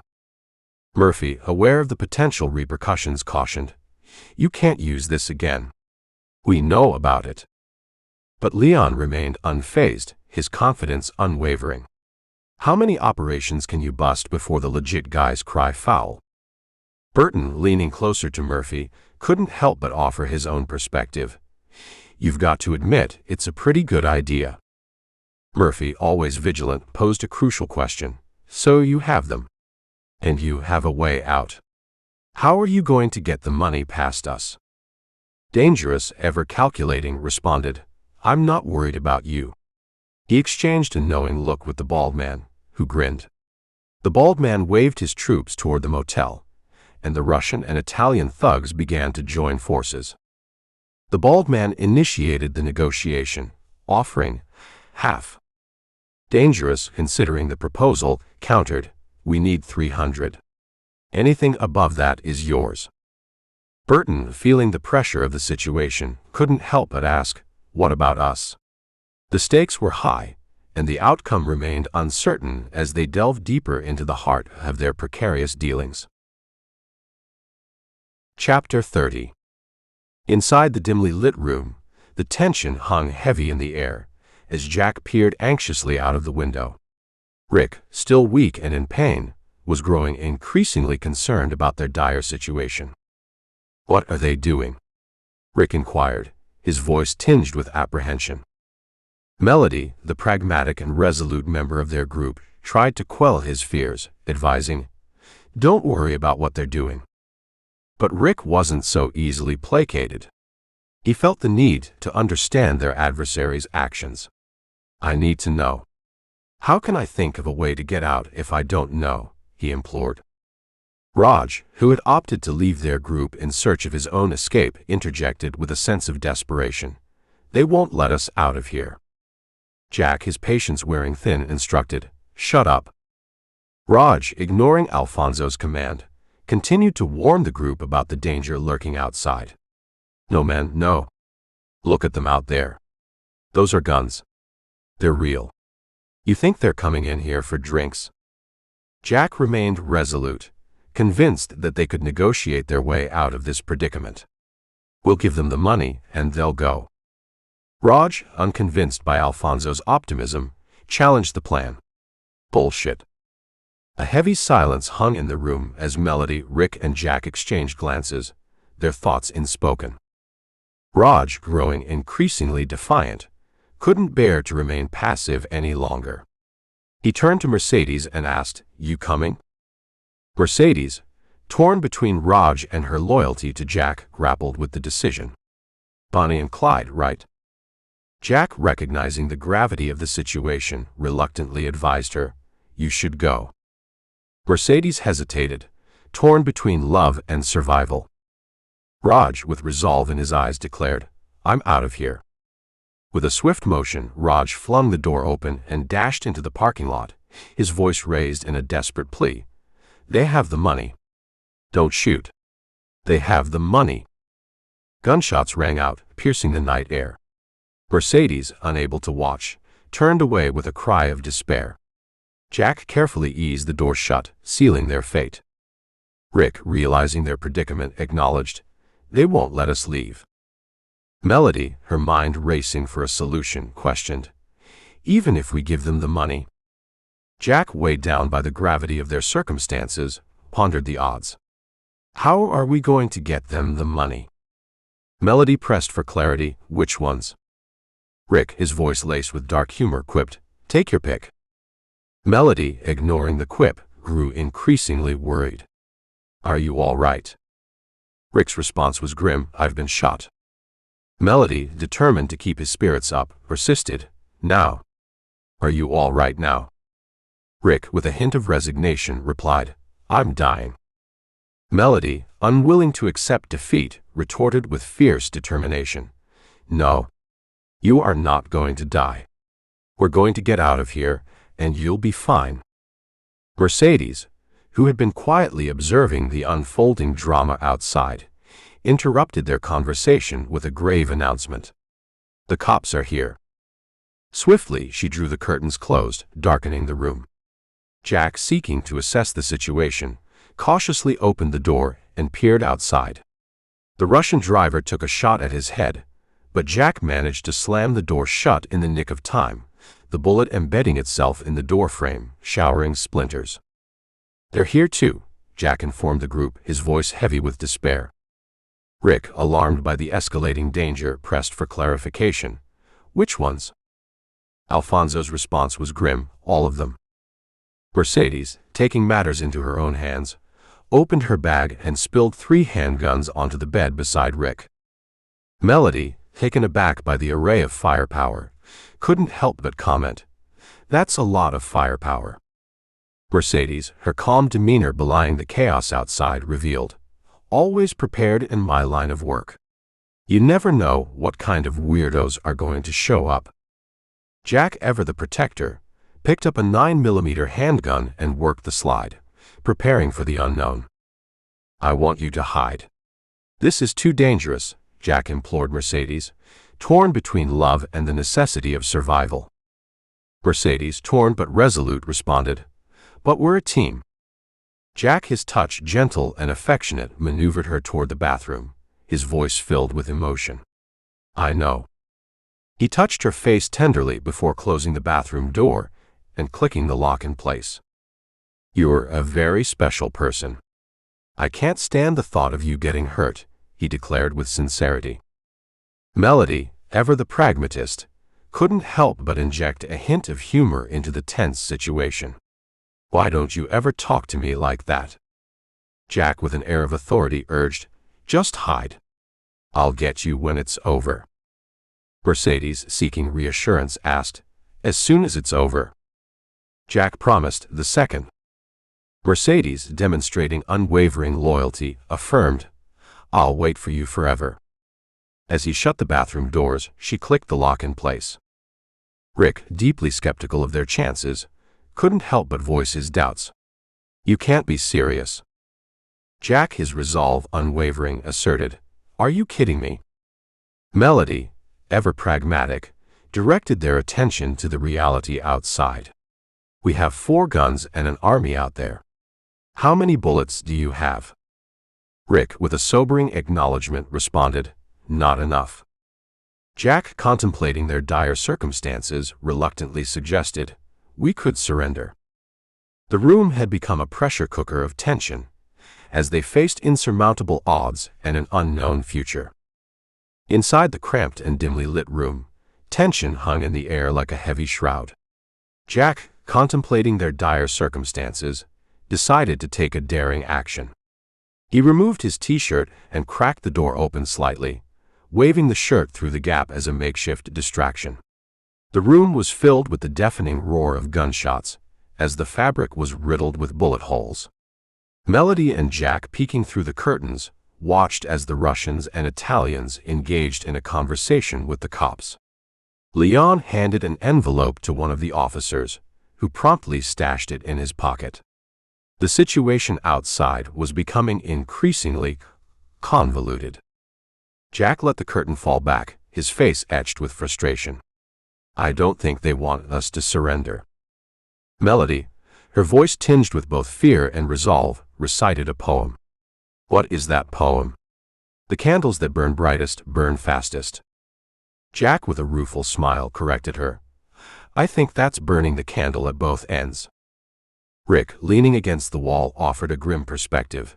Better to burn out than fade away. Melody, her voice heavy with the weight of their predicament, asked, So this is it? Jack, unwilling to accept defeat, asserted, This can't be it. We're rich.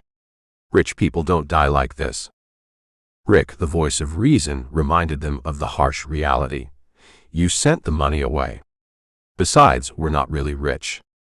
Divided 3 ways, we're more upper middle class. Melody, ever the pragmatist, added, More middle than upper. Jack, torn between despair and hope, couldn't help but express his desperation. Doesn't mean we have to do this. We could surrender to the police. They'll protect us. Rick, with a hint of bitterness, challenged Jack, Tell them.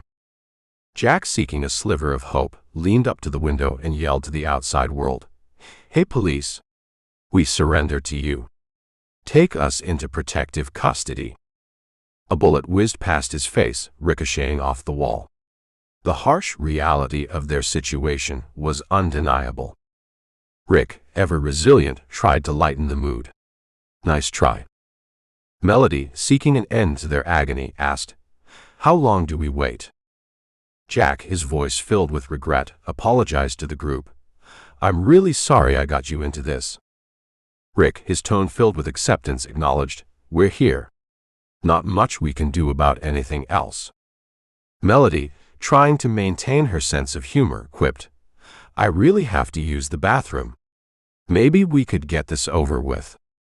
Rick, struggling to his feet, leaned against the wall, holding a pistol at his side. His determination was unwavering as he declared, I'm kind of hungry too. Melody, her voice softening with affection, kissed Rick passionately. Jack, taking the pistol from Rick, checked the load and handed it back.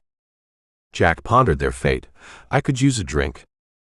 Rick, ever the optimist, looked to the future with a glimmer of hope. We'll get that too. 2 margaritas and a bourbon. Jack, holding Melody close, kissed her tenderly. Sounds good. And we'll toast to lost love and lost friends. Melody, with a hint of sarcasm, playfully held up her pistol. Now you're just being sentimental. Their resolve was firm and their unity unbreakable. Rick posed a question. Ready? Jack and Melody nodded in unison, and Rick counted down, 3. Chapter 31. With the tense atmosphere hanging heavy around them, Jack, Melody, and Rick made their move. They burst through the door in a whirlwind of action, adrenaline surging through their veins. The sound of gunfire reverberated through the air as they sprinted into the unknown. Their every step was a calculated risk, their weapons an extension of their determination to survive. Bullets whizzed by, crashing into walls and shattering glass. The trio returned fire, their shots ringing out in the confined space. The dimly lit hallway seemed like a never-ending labyrinth of danger, with uncertainty around every corner. They moved with a sense of urgency, their hearts pounding in rhythm with the staccato bursts of gunfire. Each moment felt like an eternity as they navigated the treacherous path, a symphony of chaos echoing in their ears. The world outside the door was a distant memory, as they focused on the life and death dance that unfolded before them. In this frantic ballet of survival, they were not just fighting for their lives, but for their freedom and the chance to see another day. Every step forward was a defiance of fate, a testament to their unwavering resolve. With each passing second, the intensity of their struggle grew, and the line between hero and villain blurred. Their fate remained uncertain, but one thing was clear: they were not going down without a fight. Chapter 32. The scene outside the lot was a chilling tableau of chaos and law enforcement. The parking area was overrun with a multitude of police cars, and even a coroner's van, their red and blue lights casting an eerie glow in the darkness. Sirens wailed, and the atmosphere was fraught with tension and anticipation. But conspicuously absent were any signs of the Italians or Russians, the shadows that had been closing in on the trio. In the midst of this pandemonium, an inconspicuous event unfolded around the back. Through the tiny bathroom window, the black duffel bag tumbled out into the cool night air, landing with a thud on the ground. Following the bag's lead, Mercedes contorted her body and emerged through the narrow window, gracefully landing on her feet. Mercedes, always composed, wasted no time.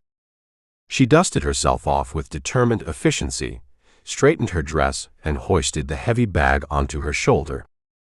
Her demeanor exuded a sense of purpose and resilience as she embarked on a solitary journey. Unfazed by the commotion of the police cars and the clamor of law enforcement officers, Mercedes marched down the dimly lit sidewalk. Her silhouette, cast long by the flickering streetlights, was a stark contrast to the chaos that enveloped the scene. She was a lone figure navigating the edge of darkness, her destination unknown, but her resolve unwavering. The night held secrets, and Mercedes was determined to keep them hidden. Chapter 33. Mercedes strode confidently down the neon-lit street, the weight of 2 small duffel bags distributed evenly across her shoulders. Gone was the facade of a carefree bimbo. In its place, a woman who exuded an air of sophistication and elegance. Dressed in a tailored black Armani ensemble, her attire was a testament to her transformation. Her hair, once disheveled, had been expertly coiffed by a professional, framing her face in a way that accentuated her sharp features. The city's vibrant lights danced upon the sidewalk, painting shifting patterns of red, blue, and gold across her path. It was a city that never slept, a place where secrets were traded like currency and fortunes could change with a roll of the dice. In the midst of the bustling metropolis, Mercedes walked with purpose and a mysterious smile that hinted at a hidden agenda. As she continued her journey, the world of glitz and glamour known as the Las Vegas Strip beckoned her forward. The towering hotels and casinos, with their dazzling displays and promises of instant wealth, stood as sentinels guarding the city's most coveted treasures. But Mercedes, a woman who had navigated treacherous waters and survived, had her own secrets and ambitions. With every step, Mercedes moved closer to the heart of the city, a place where dreams and desires intertwined with danger and intrigue. Her destination remained known only to her, hidden beneath the facade of sophistication and allure that she had meticulously crafted. And as the city's frenetic energy pulsed around her, Mercedes embraced the uncertainty of what lay ahead with an unwavering determination. The end.